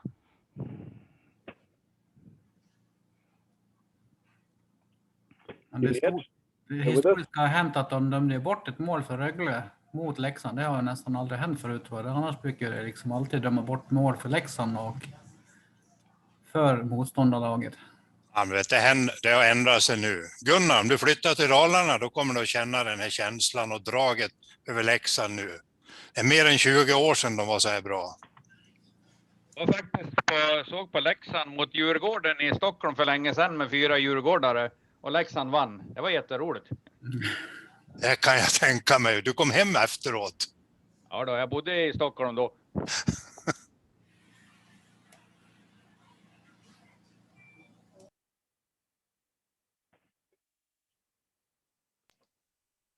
Åter till provningen.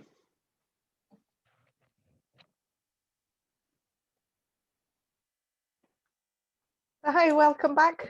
Everybody back into the main tasting, the main room. So I hope you had a nice wee break within your respective rooms.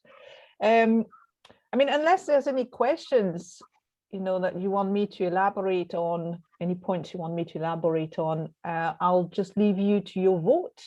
I believe there's a vote at the end of it. I think I just pop in one question. In the film in the beginning, we looked at the washbacks, and I saw something I've never seen before. It was that they were painted black in a stripe there. Do you have any idea why? Yeah, because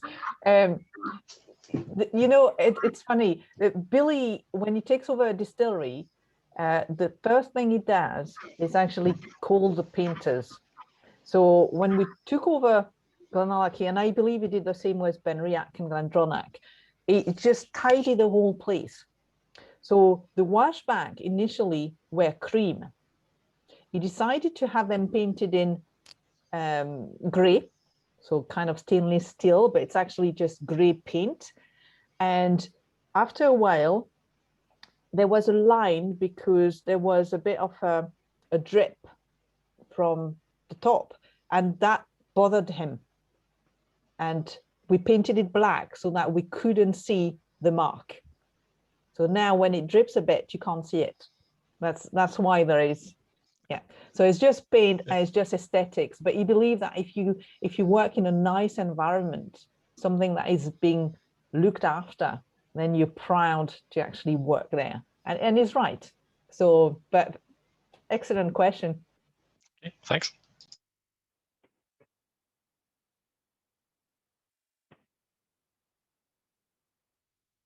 Anybody else? Any other questions?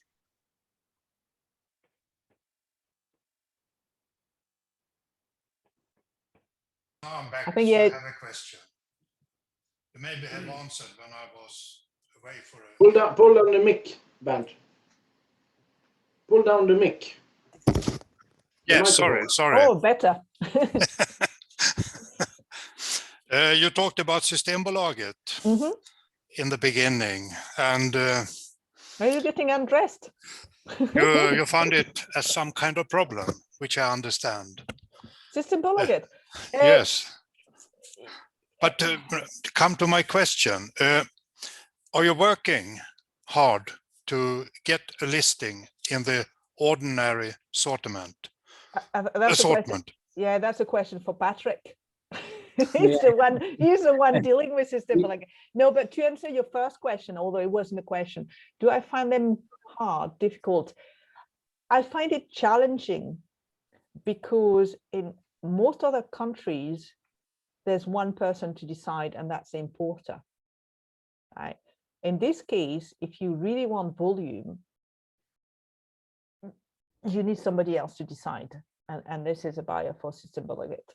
And what I found difficult with Systembolaget is they put kind of everybody in the same basket in terms of pricing. So when there's a listing with a price point, usually the biggest distilleries will meet that because they've got the economy of scale in terms of production. But the smaller guys will find it difficult because they can't reach the price point. So when I hear that it's a fair way to do it, I'm not sure it is, because the small guys and the big guys do not have the same cost. That's all I'm saying. But I don't, you know, I'm not saying anything about Systembolaget. I know how. Very political. I agree to you. Yeah. So it's challenging. Okay, we have the system we have, and I feel they have a wrong. Sorry. Bernd, I can jump in a bit. Me and Michael have been working really hard with the Systembolaget, and the main problem is that they are. It's kind of sad, really, because they are so focused on price and less focused on quality. And we had a discussion in the small room before, and talked about it a bit. And they put up with tenders that's almost impossible to meet as a small company like ours. And I mean, the only ones that could actually meet those tenders are the big companies, like the ones that has big distilleries behind them and such. And they really don't see the whole picture here, because it's kind of a. I mean, if, for instance, if they put up with a tender, they need a 12-year-old single malt, and they want it to cost under 400 crowns. It's kind of an impossibility for us. We would go with such a loss for the trying to meet that, and so what we are doing is kind of making them understand that we have a quality whiskey and we want to have it on the shelves, and slowly working hard with them to at least. There's different types of segments and different types of stores that are placed in those segments. We can reach the high segment, that we come into like 40 different shops, and that segment is more of a premium, and that's what we're working on right now. But it's hard and it takes time. Yeah. But anyway, it's. I just want to, as I told Anders before, please call them, make the demand. I mean, I was just going to ask to just add, Patrick. It's it's not just about you know, maybe having to cut the margin and so on that price. It would need to come from everybody and from us as well. But the challenge you have is you're asking a distillery who's got actually more demand that they have stock to compromise on price. Yeah. Why would we do that? So with our price policy, basically what they're doing, they're reaching to the big companies who have more stock than demand. They are the only one who can compromise on price to have volume. Yeah. And it is a shame because, yeah, I think you're missing out on some fantastic whiskies, not just from us, but from new venture, because we can't compromise on price when you don't have yet the volume to do it. So you always have the same thing. But I'm sure one day we'll crack it, because I see how important it is to have GlenAllachie, and it's not just about price and age. I think you will have this situation for a very long period. Systembolaget has a very high confidence in Sweden among the most people. And if you look at it, as I see, and what you said, they are focusing on cheap products. They are focusing on volume, not quality. And if you look at whiskies, it is a concentration of cheap whiskies. Of course, they could have cheap whiskies, but they are focusing on cheap products. If you look at wine, I don't think it is any other country in the world where they sell so much box wines as in Sweden. And that is not quality, it is quantity. And you could reduce it with 75% of the boxes without really decreasing the variation. You have too many that are similar. So they are not, as I see it, they are not focused on quality. Of course, it is very easy to buy as a customer. You can get everything that is available in one way or the other. But I think you, as a small producer, you are in a different situation, as you say. You cannot compete with the big ones in the same way. So you have to find a strategy for Sweden that suits the situation we have. And then you can't do as everybody else. You have to do something different. I think, for example, single casks, more focusing on single casks for Sweden is one option, I would guess. Yeah, and we've been doing this, but again, you know, we don't want just to do single cask, and in a way we give a certain number of single casks to people who also buy a 12 and a 15. So there's a lot of things to consider. But I've been there before with Ben Romack. You know, we've had the battle before, and you win a bit and then you lose quite a lot and you win another bit. And the problem as well is if you launch a product when it's not the right time, it's very difficult to go back in. So we'll work at it. I think they will see the light, and I'm hoping that at one point they will open to smaller distillery. But it's not just Sweden. You know, I've got the same issue with Norway or Finland, and actually we're doing pretty well in Sweden for that, because there's always a way, and Patrick and Michael are going around it, and I've got the consumer like you all tonight who are willing to understand that it's not just on the shelf that you can buy, it's also from the ordering assortment with better quality, maybe not better quality, but at least more exclusive offers.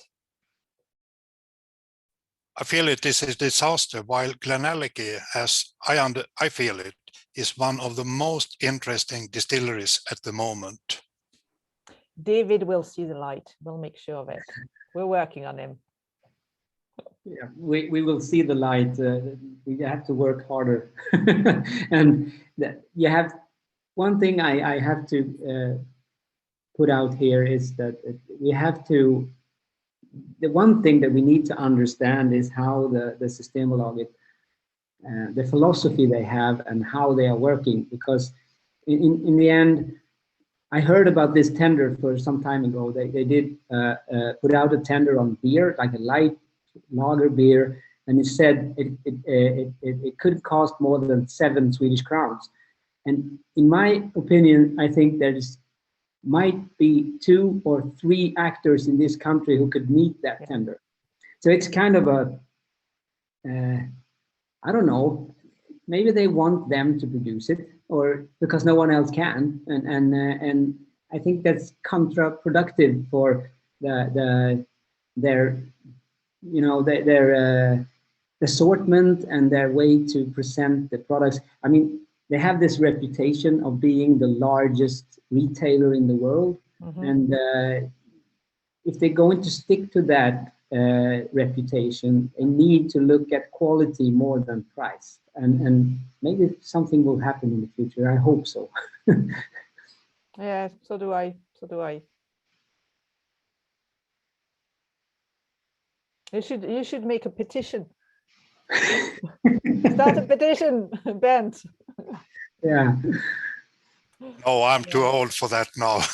Yeah, it's all digital now. You just put something on. No, but I think it needs to come maybe from the consumer. If you feel that there's not enough options, yeah. I think it has more, not as an individual. You have to organize in some way. And if you look back several years, 15 years or something like that, when unique products was released in Sweden, it was in 3 shops: Stockholm, Gothenburg, and Malmö. And if you did live in any other part of Sweden, you couldn't get anything of that. You had to go and queue at one of those 3 shops. That has been changed, and partly based on a work done by the Swedish Whiskey Federation. I think it is called like that in English. Yeah. It was called something different at that time, but it is the same. So they did work together with and tried to push at Systembolaget with all the whiskey clubs in the back. So then you were a group and you could have maybe some kind of power. I think that is absolutely necessary to get anything to happen. So that could be one thing. All the Swedish Whiskey Federation will maybe not talk about products in that way, but the principle you are talking about, that small ones are discriminated. Yeah. I haven't realized that so clear as I do it when we have this discussion. I think, our strategy, it's and that's what we've been doing, is start making the noise from the bottom so that the buyer, David Benger, hears about us. You need to get to a stage where, price is not one of the criteria anymore. He wants GlenAllachie because people want GlenAllachie, not because it's the same price as Glenlivet or Glenfiddich or others. So it's creating the noise, and I think we're doing that at the moment with all the good work that Selected Malt is doing with some of the single cask, and there's more single cask to come as well. But creating a noise, and that needs to come from the bottom. So it might take time, but we'll get there. Hope so. Can we take the vote now for the best whiskey of tonight? Yeah, I vote for all 7. Okay. We will do a poll, and then you vote for the number 1 and number 2 and number 3. And if you sit more than 2 people, more than 1 people, if you're 2 or 3, you can put it in the chat what you're voting for, and I will take a note for that one. So Henrik, can you do the poll for best whiskey?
Yes, then I am gonna.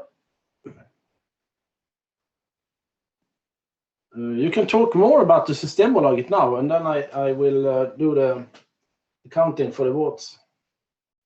So, Patrick, you have something to say just before I think we've said enough about Systembolaget.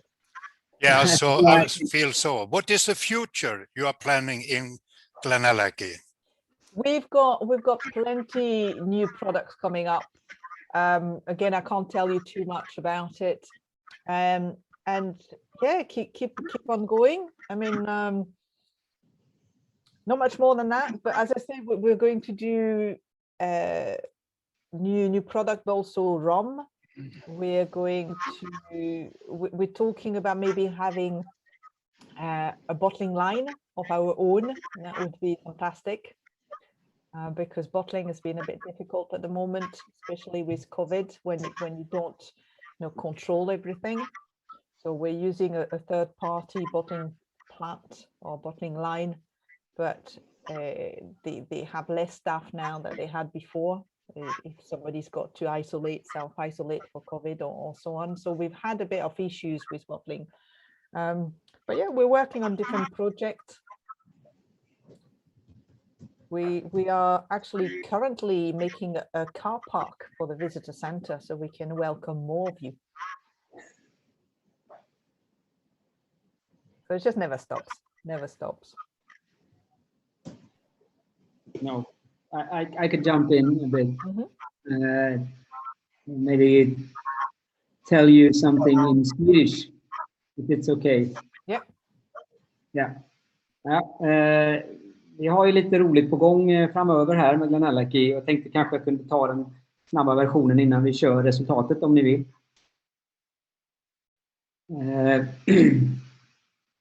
Och vi har nu redan den 7 april så släpper vi nu då den nya batch nummer 5 av den här 10-year-old cask strength som har varit väldigt populär då framförallt i våran batch 4 som tog slut för några veckor sedan. Så den kommer nu den 7 april. Och sen kommer det att komma, Juliette pratade lite grann om wood finishes. Vi vet inte exakt när, men vi får flaskor till Sverige. Så att håll utkik, följ oss och så får ni veta. Vi har även en del och väldigt få flaskor kvar av den här wood finishes som var förra gången. Det vill säga då Virgin Oak Series. Det var en Sinquapin Oak. Bernt gillade, jag också. Och där finns en French och en Spanish Virgin Oak. Det är några fåtal flaskor kvar av dem. Men sen kommer det någonting, jag vet inte om ni har varit med eftersom ni ingår i Svenska Whiskyförbundet. Så har vi då tagit fram en single cask för Swedish Whisky Federation som kommer att dyka upp under maj. Och det kommer också att komma en 30 år gammal whisky som kommer, jag vet inte om man kan säga att ersätter, men den kommer att ersätta, så vitt vi vet, 25-åringen som ni utsåg till årets whisky förra året, som då försvinner nu, 25-åringen tyvärr, och ersätts av en 30 år gammal i core range. Men efter det så kommer det att komma lite grejer. Vi har varit inne på lite olika saker, men vi har lite singelkaskar i höst. Det kommer också att vi försöka få fångat upp några av de här singelkaskarna då, som hon pratade om här i batch nummer 4 for Europe. Vi vet ännu inte vad det ska bli, så att vi ska försöka få vad vi kan för den svenska marknaden. Så det kommer att hända grejer hela vägen här nu under året som är kvar. Vilket vi tycker är kul. GlenAllachie har ju varit ganska duktiga på att förse oss med en mängd intressanta releaser. Så att vi ska försöka hänga på så mycket vi kan. Vi har även fått, jag vet inte om ni har sett de senaste dagarna, så har de då släppt en flaska som heter White Heather. En 21 år gammal blended whisky. med en hög halt av malt whisky i. Vi håller på att jobba på att se om vi kan få några av dem hit till Sverige. Det var en limiterad version på 2000 flaskor som man gjorde här. Så är det hylla Billys förflutna som blender och också 50 år i branschen. Så vi får se om vi lyckas få tag i några där. Det har varit det är lite svårt eftersom vår marknad också lite grann vad vi får till Sverige baseras ju till stor del på vad som säljs och så vidare. Så att, men det var en snabb genomgång av vad som komma skall. Följ oss på Selected Mod så får ni veta exakt vad som händer och när det händer. Det hoppas jag ni redan gör. Så att det är inga konstigheter med det. Sen hoppas vi få göra en comeback uppe på SMAD framöver. Komma upp och prova igen med er. Det var himla roligt när vi var där senast. Så det kanske vi kan göra någon gång. Vi träffas igen. Träffas ska vi göra. Sen hoppas vi att ni kommer till Borlänge och whiskymässan när det blir av också. Ja, har vi hört något om den? Är det någonting...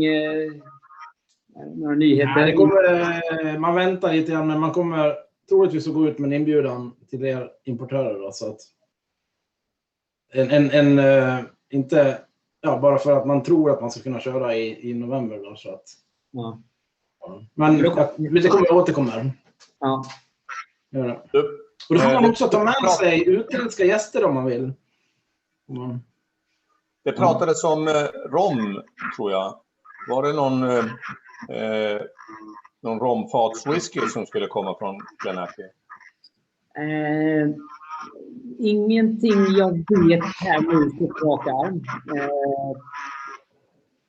När det gäller romlager. Jag kan kolla upp om ni vill. Alltså jag menar inte fråga rom, Juliette på en gång.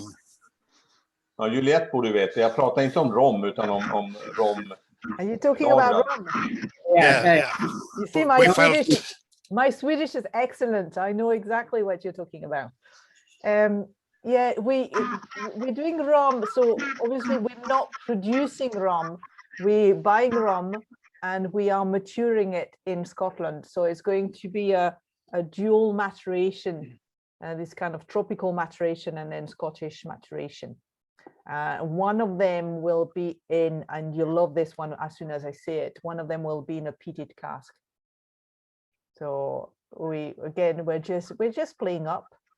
We're just having a bit of fun and see what it's like. So watch the space, but there's plenty coming.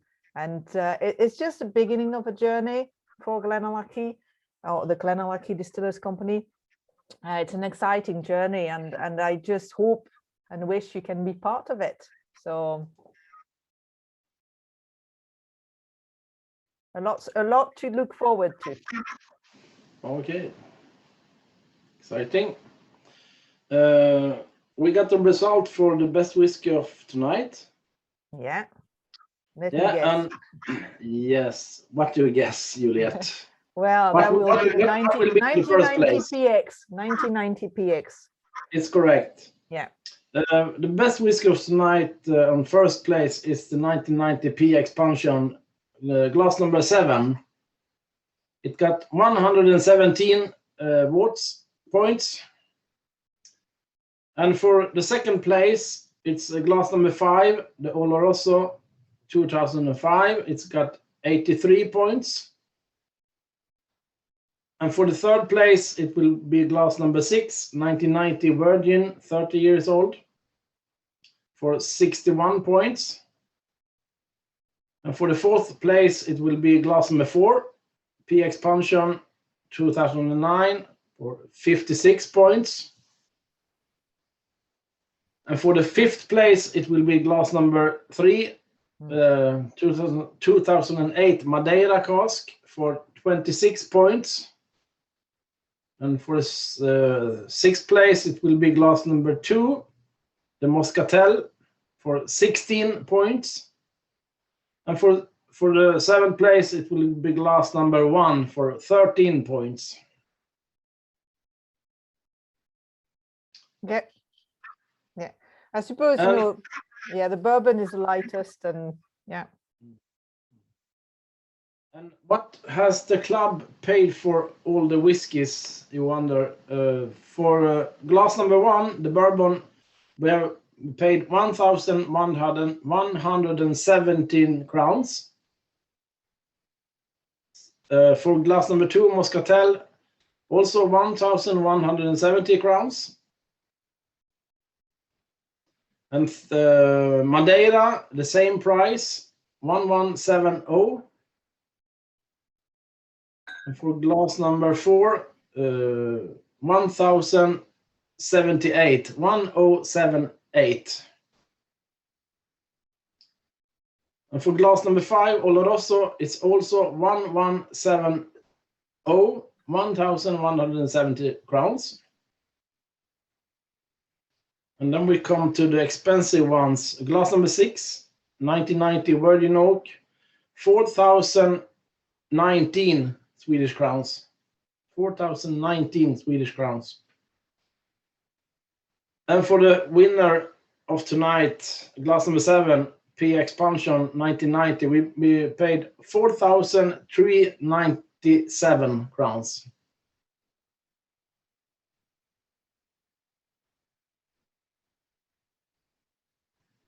Any question about that?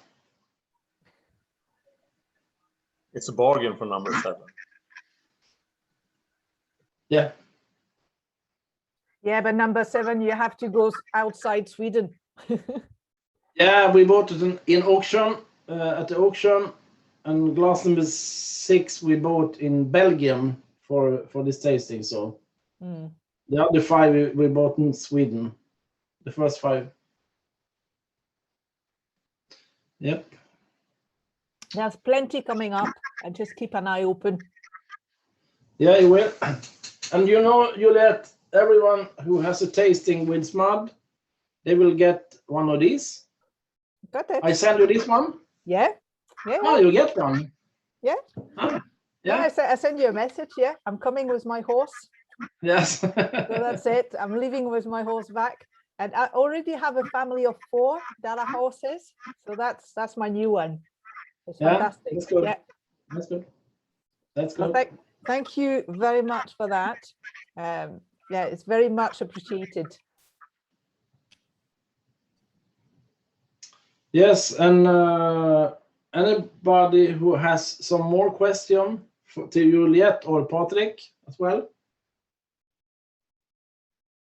Otherwise, we have to thank you, Juliette and Patrick, for tonight's tasting, and hope to see you soon.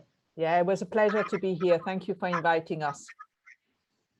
Yeah, thank you very much for letting me be part of this tasting. And as I said before, just keep following us, and you will know whenever we are releasing something new. It's going to be a really interesting year, I can say. Yeah.